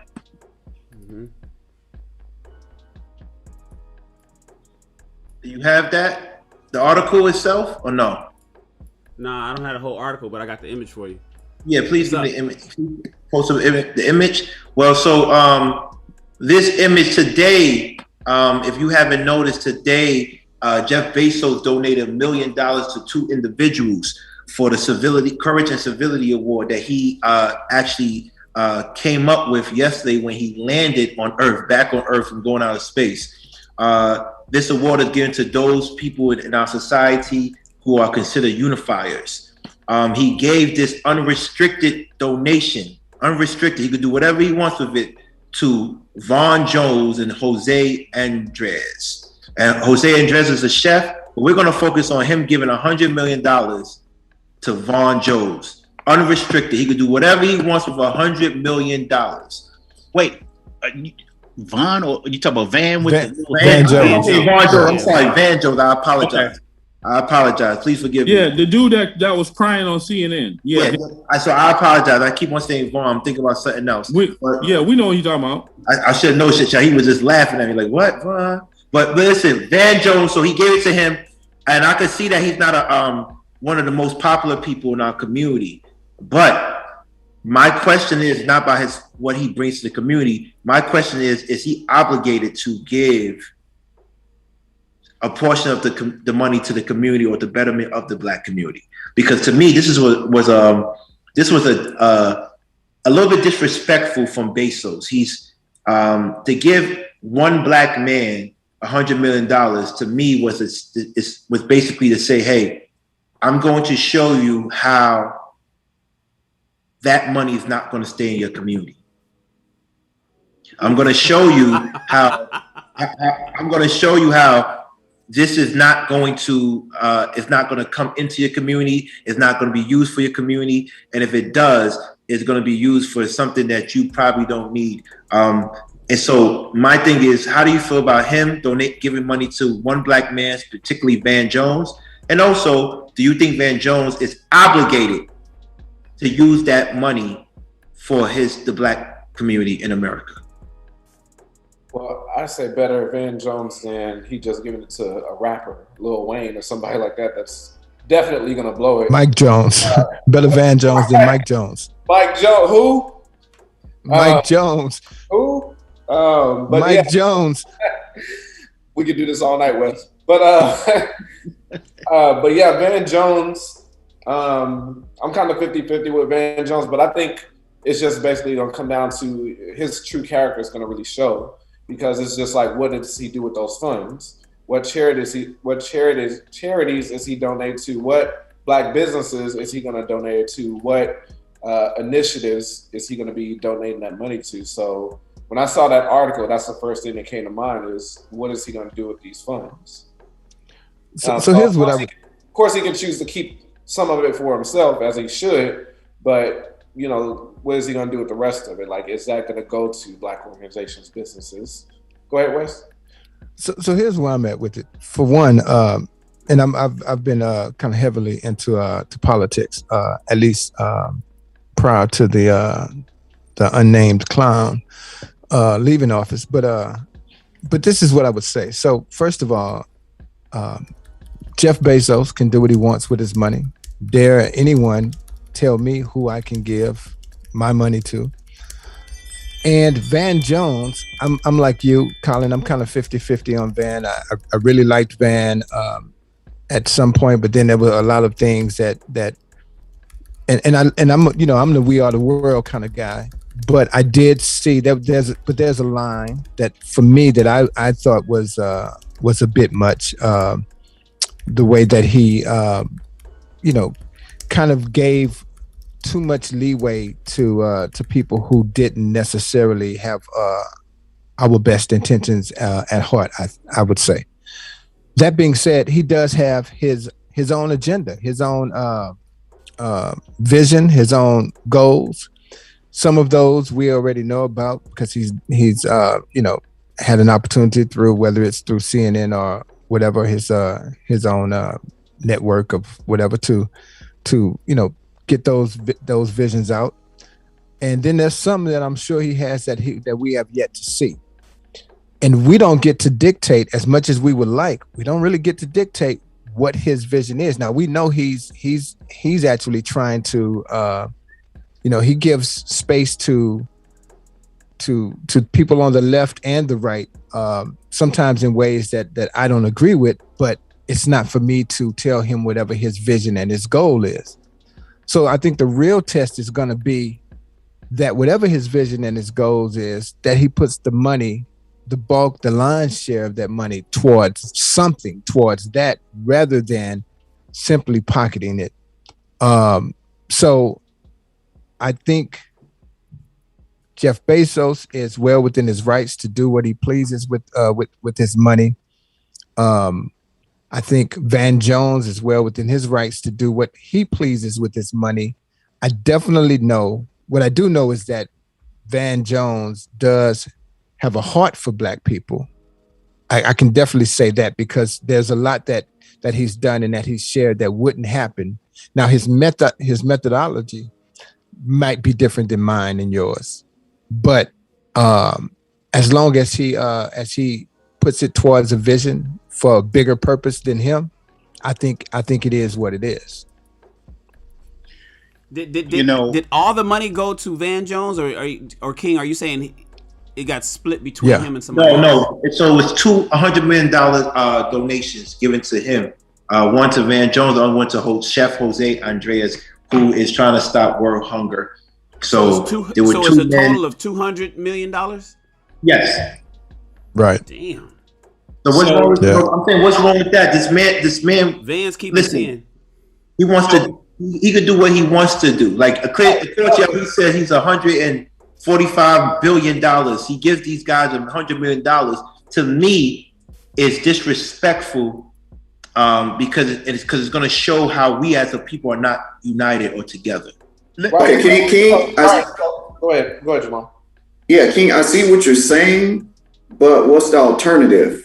Bezos doesn't disrespect us, and then we don't get the chance to actually do something different. Because we've been complaining about reparations and getting our fair share and getting the actual economic capital in our community to actually build infrastructure of our own. So if it comes from a white man's disrespect, hey, disrespect so that we actually have the opportunity to show you different. If we never get the capital, we'll never get there. Right, so, but he's not the disrespectful one.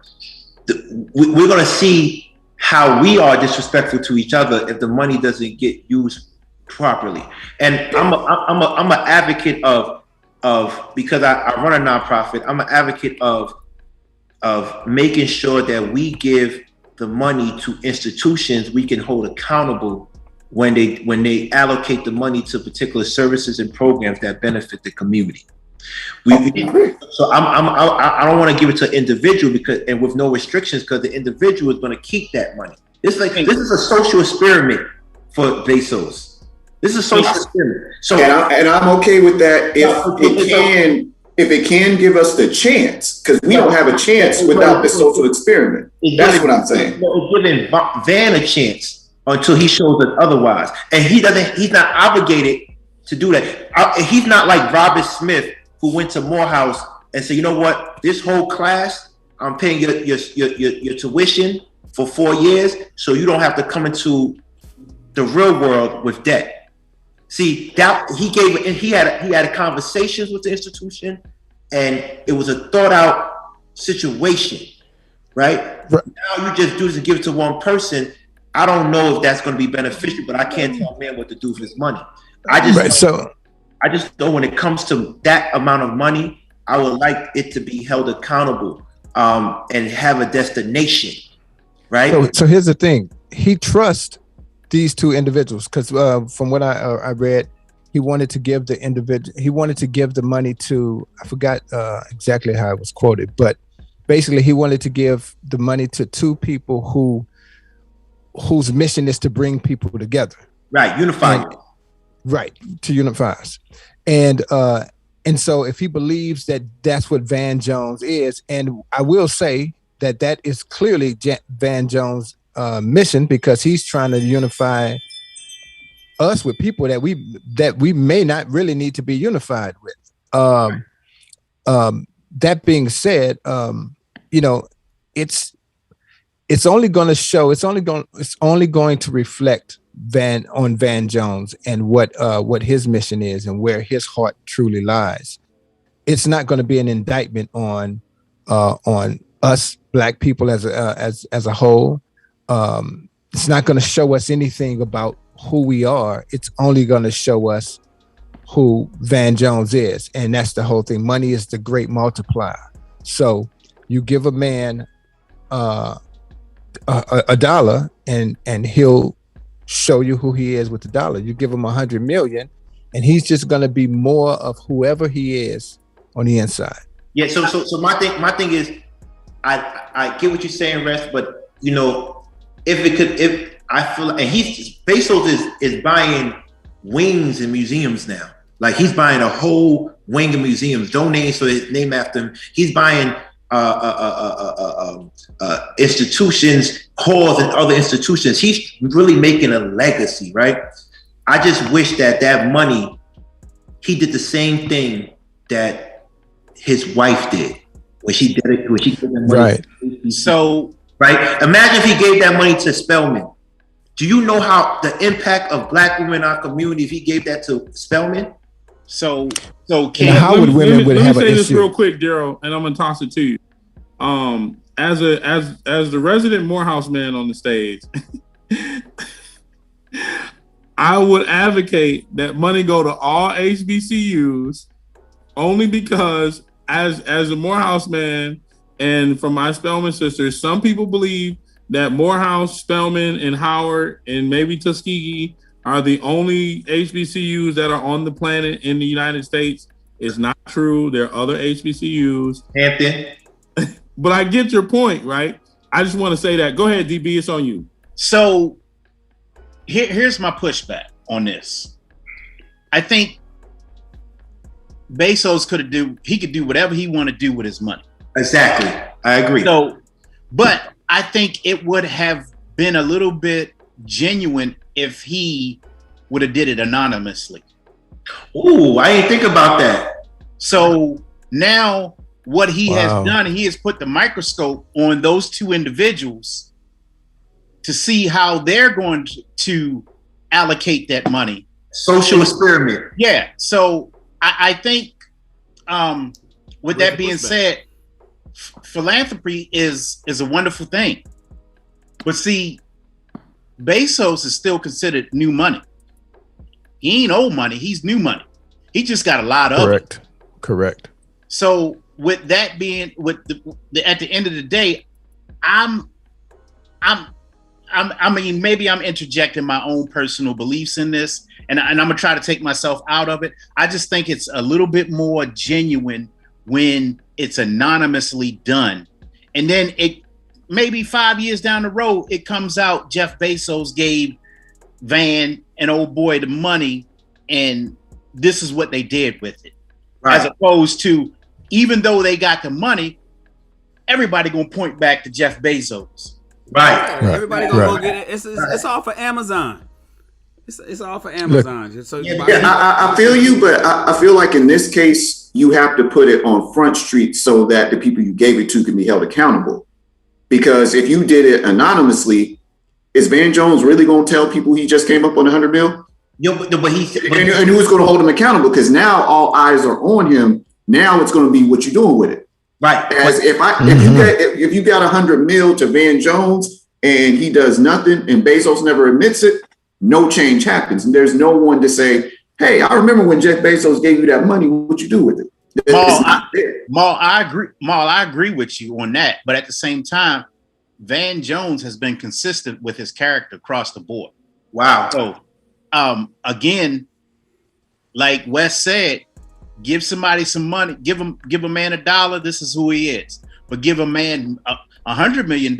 His character is going to be challenged. And I think that Jeff Bezos put them behind the 8 ball by giving them $100 million, and now everything is going to be scrutinized from that point on. That's all I was pushing back on. I think if the anonymous donations would have been a little bit more, it would have been received a little bit more I would say well down the road, but now they're on Front Street. So check it out. Here's the thing though. So look, Jeff Bezos is not a fool. You don't get where he's gotten being a fool. So he's also a businessman. He's giving away $100 million. 200. But he also just bought $100 million worth of free advertisement. 200. Well, not free advertisement, right? 200.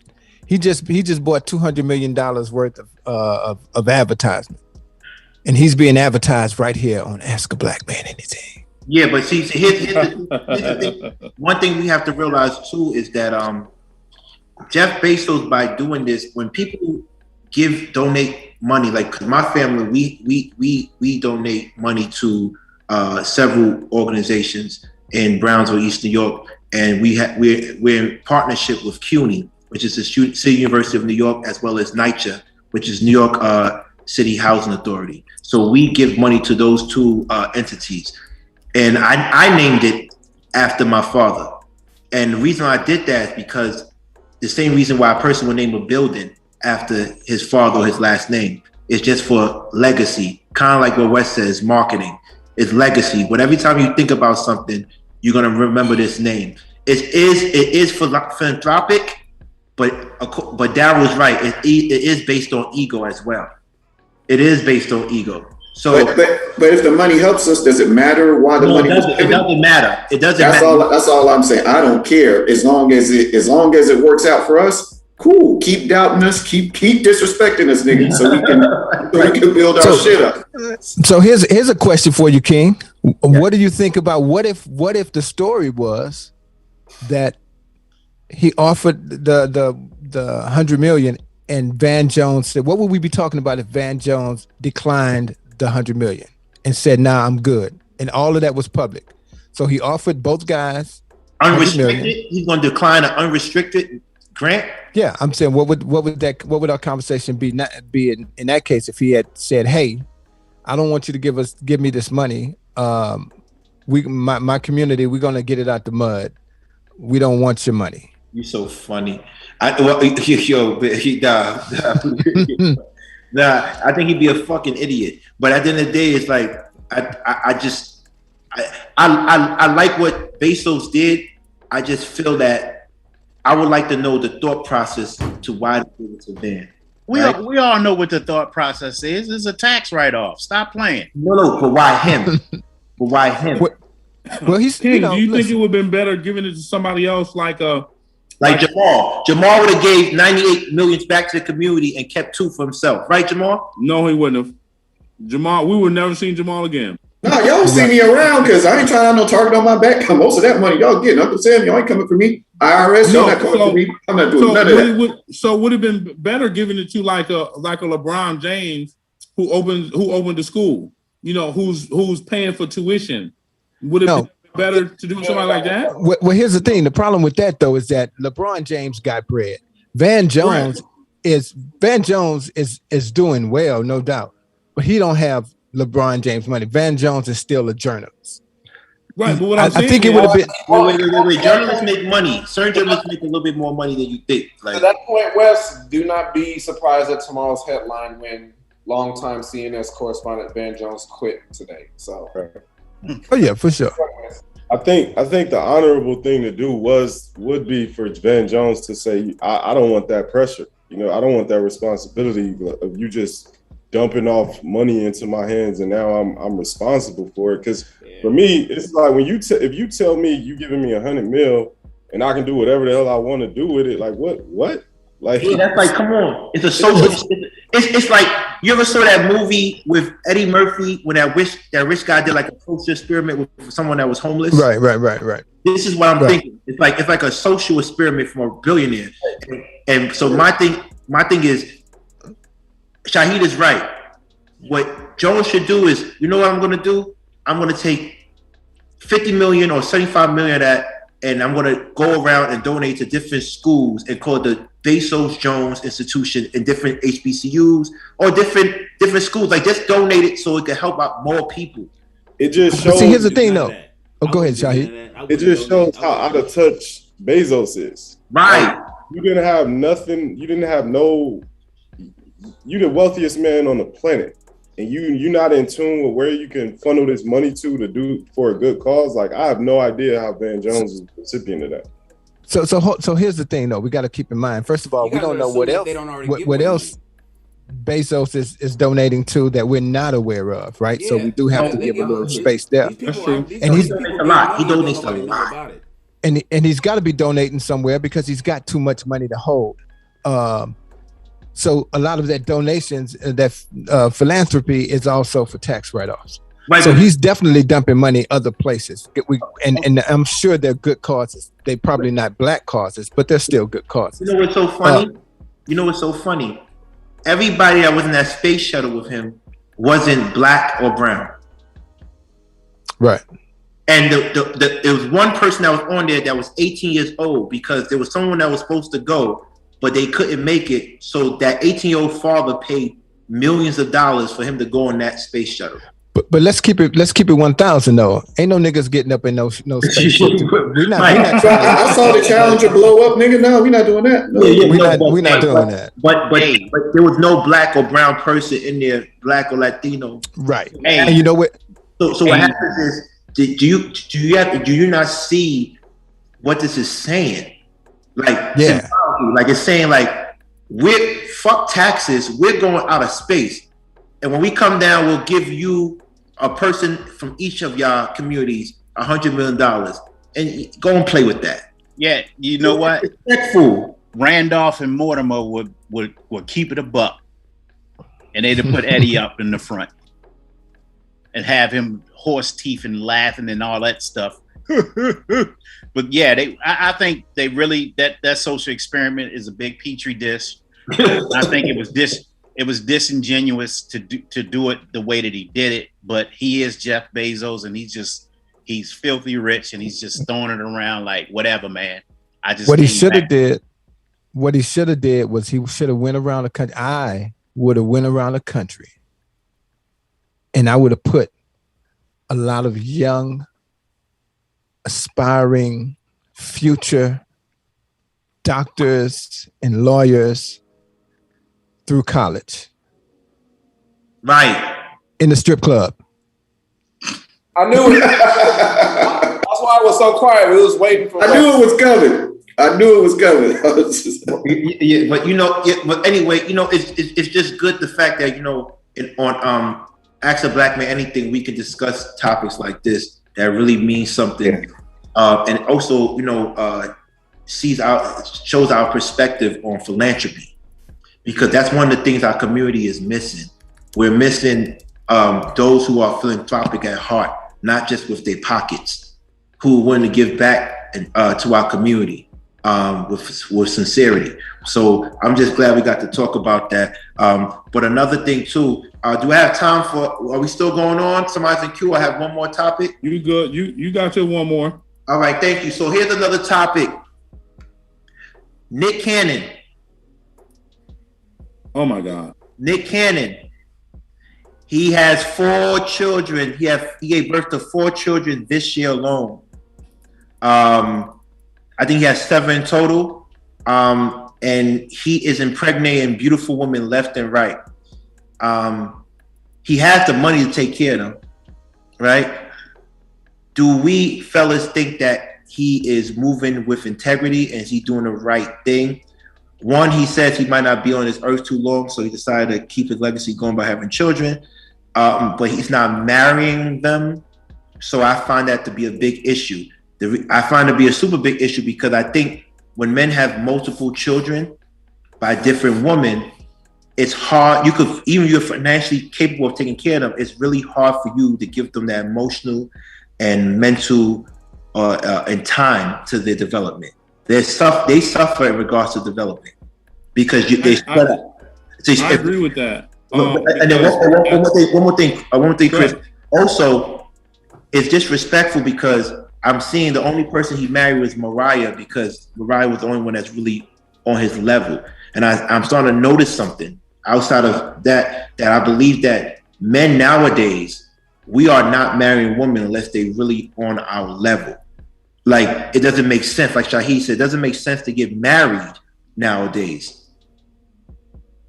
I didn't hear you. What you said? I didn't say that. That was my rebuttal to the line. Okay. Well, a lot of young men say this. It doesn't make sense to get married anymore, right?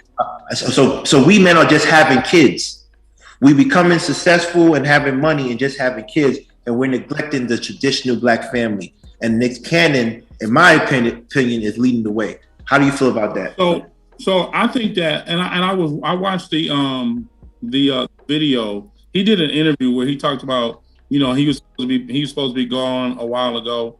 He's done 4 blood transfusions. The doctors still don't know why he's on Earth. And so all of the women that he's having children with, according to what I remember and the comments that I've seen on the video, those women know that he not, I don't think it's polyamory, whatever the term is. He's in an open relationship and they know. Do I think it's partly irresponsible to father children and one, know that you may not be here, right? To impart your love, your fatherliness into whatever, your masculinity into your children. I do think that's partly irresponsible. And I say that why? Because it's something that has affected me. But once I got to a certain age, I decided to take responsibility.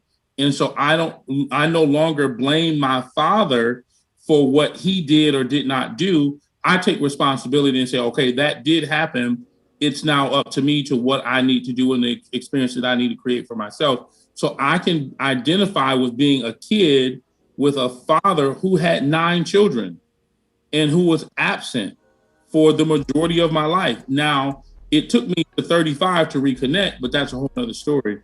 So I understand that he wants to live his best life and, do whatever. Somebody asked him in that same interview, King, they said, well, what happens if you live to be 95 and now you got 100 kids? He said, he had a joking answer, but I'm just like, man, is that the responsible thing to do? I personally don't think so. He also said in the same interview that he could have impregnated a lot more women. I think he's being intentional with who he is impregnating, which I think is interesting. That he's giving some a baby and some not giving them a baby.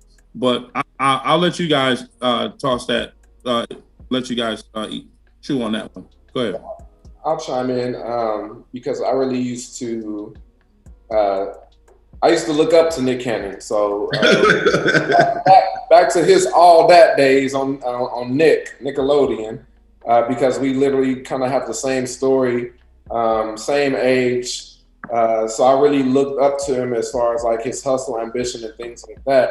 And I've met the brother maybe on 3-4 different occasions in person, and networked with him a little bit. And I got to pick his brain in person. So I just like the way he moves, dress, things like that. So it's like things I align with. But as of recent being like the last 3 years, I just noticed he has just been all over the place. It's just like he talks black, but he sleeps white, which is no problem. It's your prerogative. But it's just like what he talks about doesn't really line up with his actions. So with this, because I know some of us fellas were against that and everything, I really do not advocate with what he's doing right now, because I think he's being completely reckless. He's going around making single parent households something we are trying to be against, something that's ruining the black community right now. He's going around making single parent households. He's going around making baby mamas. So that's not helpful to the community, because it's just like, if you do pass away, that's being selfish also. So it's just like all these babies, you can take care of them. They're going to be taken care of, but you're raising all these kids without a father. So it's just, to me, it's being reckless. And I mean, I'm not ashamed to say it, but it's like I really don't mess with Nick Cannon anymore. Right. So what I want to say is that I actually like Nick Cannon. I can see why Colin said what he said, but I actually like Nick Cannon for several reasons. I don't know if he messes with out the race. I think some of the women are mixed, but they got black in them. So I don't know if you consider that out the race. But he did mess with some white women. But for me, I just think that he gives information to our community. If you watch his show, it's a lot of information that Nick gives to the community that we might not be privy to. So outside of wilding out, he hired a lot of them and made them wealthy. So I like Nick Cannon, but once again, it takes more than finances to raise a family. So that was the issue for me. Other than that, I don't want to tell him what to do with his sex life or his money, but I seen this movie play out. Spike Lee did a joint a few years back called She Hate Me. Anthony Mackie was the star. Right. And basically he was on Wall Street and he got down on his luck, got fired for whatever, because he didn't want to do the morally correct thing. And I think Nick at some point he lacks emotional content to me. I think he's black when he wanted to be black. And I think he's corporate white when he needs to get paid. Right. At the end of the day, he could do whatever. You know what I'm saying? But, I don't know what's going on in his head. I'm not going to knock the brother, but it's not something morally, the moral fiber for me is that, if I'd have had kids, I would want to be in their life.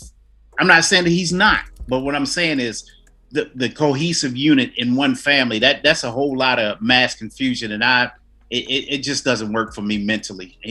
And that's where I land at. I get what you were saying, King, because I watch all those things too. I watched Cannon's class. Right. Especially when he had the Muslim brother on there too. That was facts and things like that. And I see his raps and things like that where he talks about, police brutality and things like that. So it's just like the brother takes 2 steps forward, but then takes 2 steps back with something else.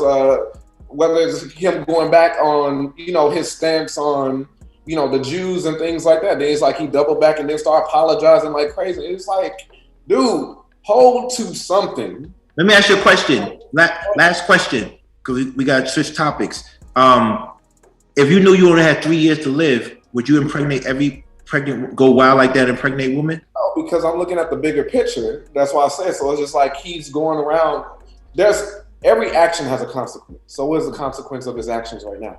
So, any fellas, would you have sex with women if you had 3 years left? You know, if you had a kid by them, they'd be taken care of.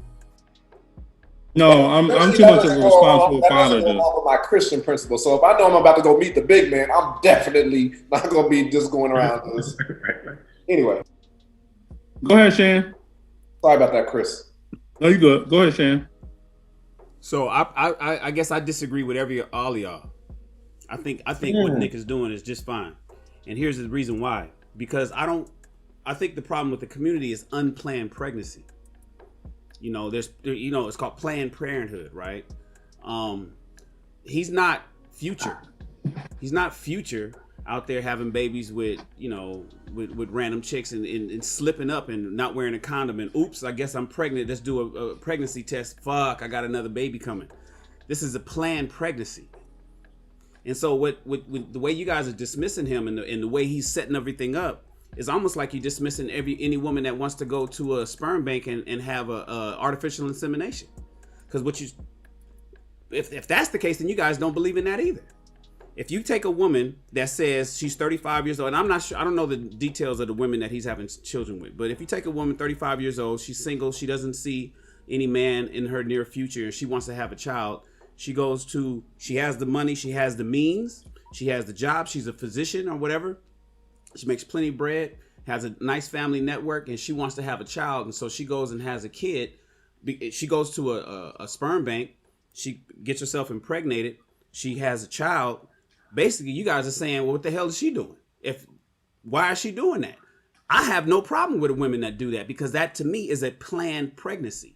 That's not just some young chick that's out there screwing motherfuckers and then suddenly got pregnant on an accident and it's like, damn, what am I going to do? I have no idea. Grandma, I need your help. I need to move back home. I need to can you watch the baby for me? That's the problem that we have. That scenario is the one that we want to get away from.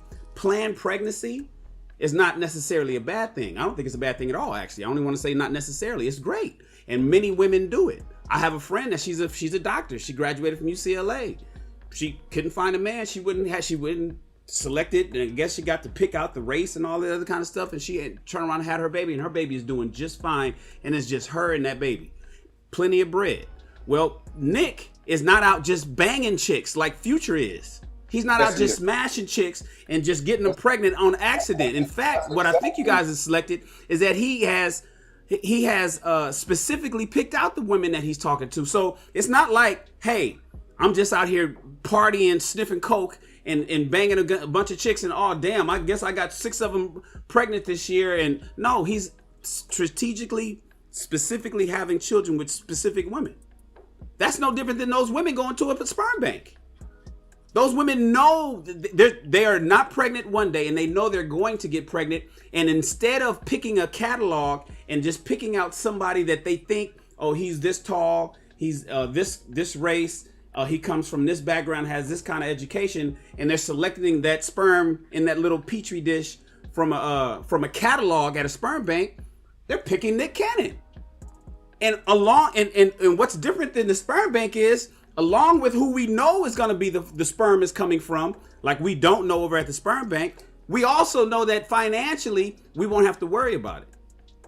So I'm different. I think if Nick is now, especially if he has, I'm not gonna get into the religious side of it, but if he's saying that if he's not supposed to be alive, blood transfusions 4 times, doctors don't know why he's still living, and he's trying to build a legacy, and he's setting up a couple, maybe he's giving each one of the women $3 million.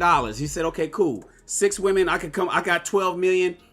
The baby, you're fine. The baby's fine. Everything is good in that regard. But I just want my legacy to continue. I had no problem with that. So when it comes to difference between unplanned pregnancy, hood shit, that I got a whole lot of friends and family and people that's involved with that, I don't condone. Planned pregnancy is a different ballgame.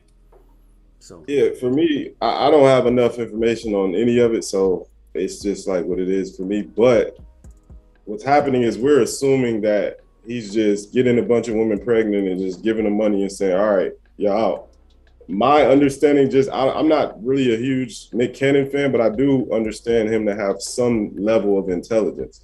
So I'm going to assume that the education situation is already planned out.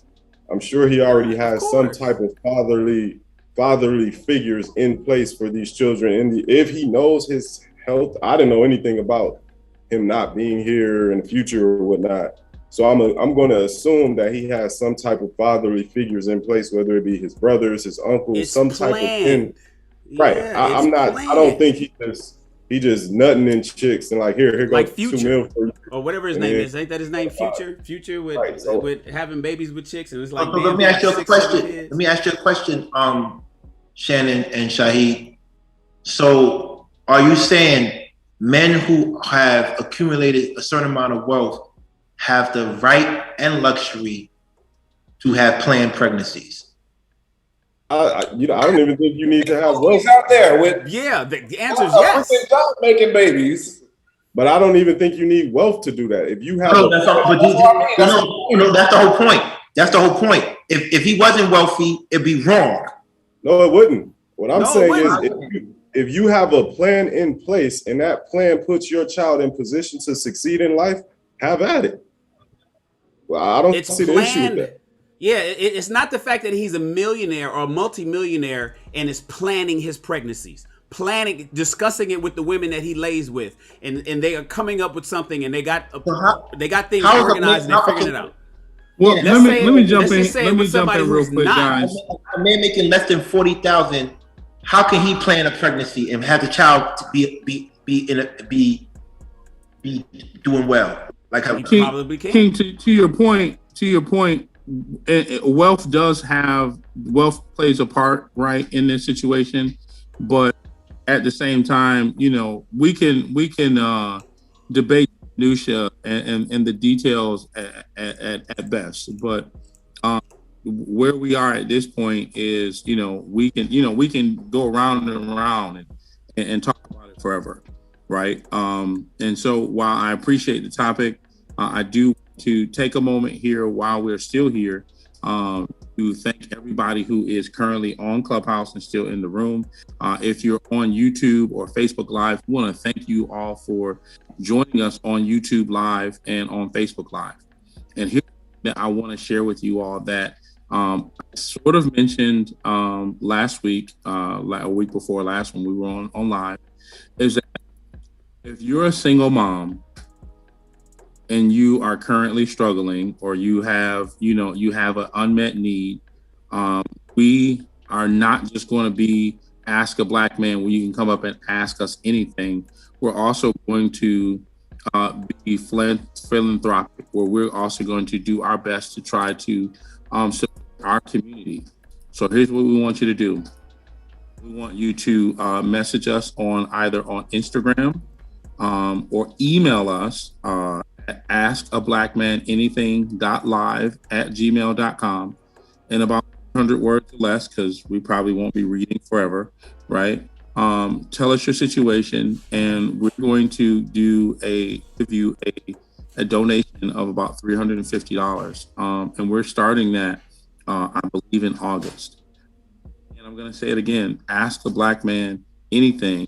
If you know someone who is in a dire situation, have them come to our live, have them message us on Instagram, have them email us.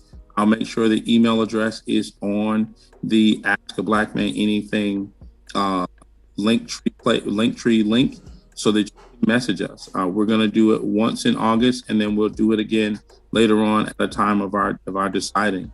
But the thing is, we want you to know that we are not just here to answer questions, but we are also here for the community. You can support us as well in the venture. If you feel that this is a great cause, if you feel that Ask a Black Man Anything has poured into your life with all of the advice and all of the comments and all of the questions that we've been answering, and you want to support us in supporting a young mom or a young dad, because we're not just going to do a single mom, we're also going to do a young father, right? Because young fathers also need help, right? They're not alone. So if you know somebody and you want to support us, go to the link on Instagram in the bio of the Ask a Black Man Anything icon and click the support link. It's there. You can submit it by PayPal. You can also submit it by Cash App.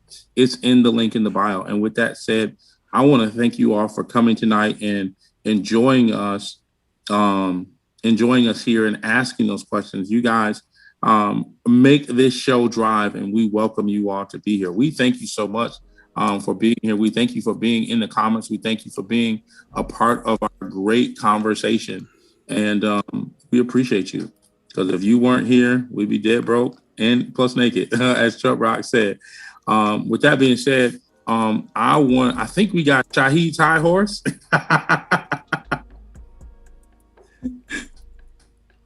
Man, I saw them chewing me up in the comments about that. What? I don't got much, man. We closing up? Yeah. Yeah, we can wrap it up. You don't have nothing on Shahid's high horse? Come on, man. Man, you told me you was gonna say the most toxic thing ever. I want these ladies to come. I want these ladies to face me and DM me. If you got an issue with what I said, jump in my DMs or hop on this camera so we can have a conversation. Ooh, spicy with it. Shots fired. Shots fired. Yeah. I've been seeing them in the comments, but I ain't seen them. They went at you today, man. They definitely went at you today. I've been waiting on them to jump on this camera though. They stayed in them comments, but it is what it is. So that's it. I'm out. You know what I mean? I'm back on the horse. Facts. All right, fellas. It was a great show. This is King. Please, when you get a chance, ladies, go to Amazon, Kindle. I wrote an amazing book of affirmations called Love and Life Through the Eyes of Travel. An amazing book. Something that you read by yourself or with your partner early in the morning, and you try to reflect and try to move throughout the day with these small affirmations. Not small, but impactful affirmations. And you know, this is King. And if you're in New York and you want to have a good time, call Chris. Thank you.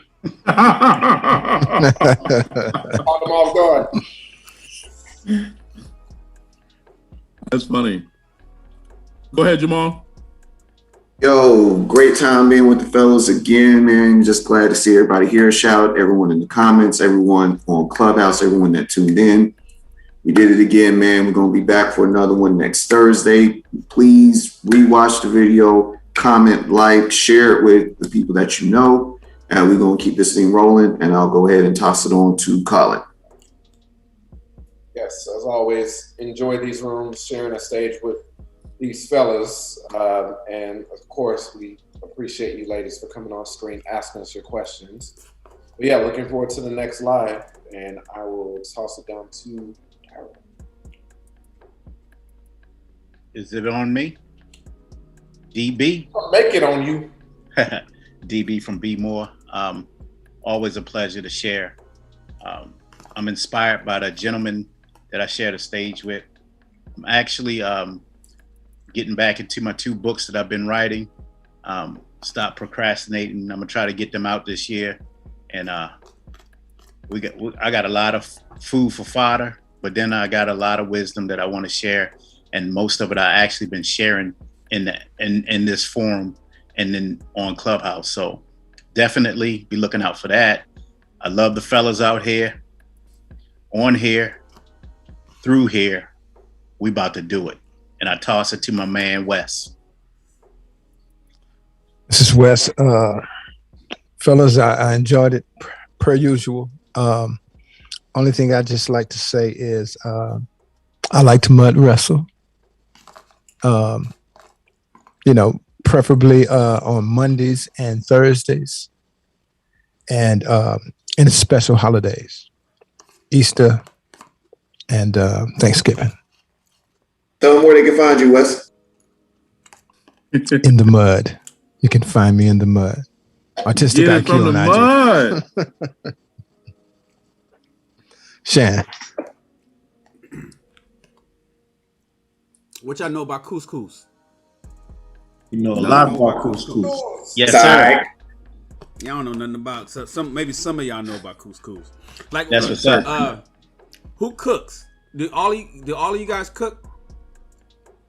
I cook better than most women, but I do not know how to cook.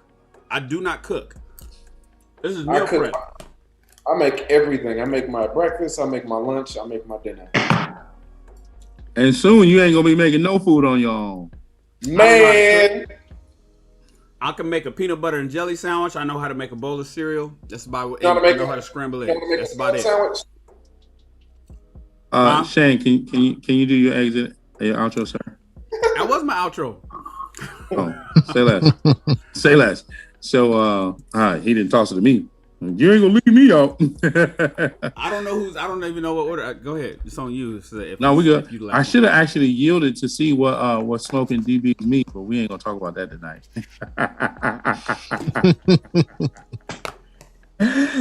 Anyways, man, thank you all for coming tonight, man.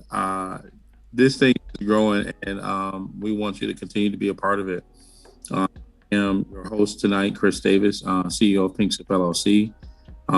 It's an amazing journey that we're taking on, and I want you all to know that we want you to be here.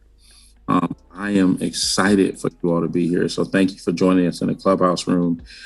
Soon, I want to see this clubhouse room empty, so that you all can join us on YouTube Live and see us in the comments. Here's the thing: you're already on your phone, and when you go to YouTube, your face is not there. So you're already on the app, so just jump over to that one. We want to see you over there, interact with the folks in the comments. With that being said, I'm also an author. Here is my book, The Edge of Greatness. I'm going to put it on. King, you got to do this next time you talk about your book. You got to show it to the people. Oh yeah, let me show my book. You missed it. You missed it. I got next time if you get it, go ahead. The Edge of Greatness. Your decisions define you, and that is my name. I definitely believe that your decisions define you. Because guess what? We all have two things. We have time and decisions. And both of them is sometimes something you cannot get back. You can't remake a decision sometimes once you've made it. You can't undo it, but also you can't get back time. So use both wisely. And with that being said, man, I want to thank you all for being here tonight. We enjoyed you all. We enjoyed the questions. We enjoyed the banter. And amongst these great kings, amongst these great brothers, we thank you all for being here. So thank you for coming to Ask Black Man. Y'all look at King's book. Y'all make sure y'all go Amazon, any other digital platform where they sell books, and y'all get his book, Love and Life. Got the ebook too. You know what I mean? You got the audio, but you won't hear my list. It'll be somebody else reading it, Man, with that being said, to the outro. We out.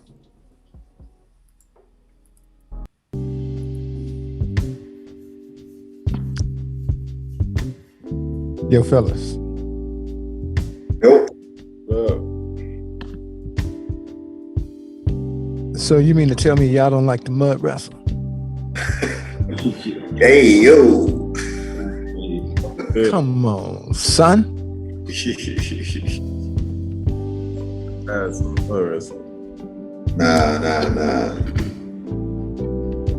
That's why I like smaller women. Man, Shaheed, today, man, you got to be in the king seat right now. The hot seat, man. I was waiting on somebody to come up. You see, none of them came up. They stayed in the comments. It was a lot of excuses. Right. Oh yeah. You know they can hear y'all. Yeah. Look, come up next week. Anything wrong? We had a lot of keyboard warriors tonight. I said it. Right. Had a lot. They got the computers puting. They stayed right in them comments too. Everything's all on the computers puting. Just the shooters shooting. Yeah, come on, man, stop. I think a lot of it had to do with they wanted to be presentable. I can't give them that. Yeah, hey, Maul, I listen. I feel you, but a lot of it, That was right. I know he's right, but nah, I still can't rock. It ain't right. You ain't gotta come on camera. That's why I had Tara come. Carl up there rolling her eyes. I put a cap on. She said, "I'm coming." I said, "Let's come up there," and she came, and the girls could have came up too. They could have turned their cameras off. your eyes on this, Carter. That's why I had put in the chat. I said if the more you guys talk to them in the chat box, the less likely they're gonna come up because the attention is being fed over there. Well, they could have just came and mud wrestled with a brother. I was just trying to see if they had an actual question. So, because they was talking. I think Shahid said whatever the girl name was, Aziza. She had a question. So if they got a question, I'm gonna go ahead and just let them, ask them and then tell them how to find it. Because I think that's what we need to do. Man, Wes, jump on this beat, Wes. Hey. I gotta go back and look at the content. I gotta go back and look at the chat. I think Smarrell said something. Yo, I thought Smarrell was you was trying to jump on Smarrell. Real talk, Wes. Shane. They can hear us. Smarrell, yeah, they can hear us, but still, Smarrell fine though. But Smarrell ain't trying to check for me. Man, you never know. Ain't nobody ever checking for me, man. My love life is doomed. Checking for you. Okay, first of all, that's a lie. Checking for Shan. Wes is having way too much fun with that man. Oh, jump in this mud, baby. Oh wait, Carla said that's true. Carla, what's true? What's true, Carla? That my love life is doomed. Huh? Talking about that what's the name is checking for you. No, I thought she said something nice about me. I just thought, but I didn't get a chance to read it. I'm gonna go back and look. But again, Smarrell ain't checking for me. Ain't nobody checking for you. Oh no, I remember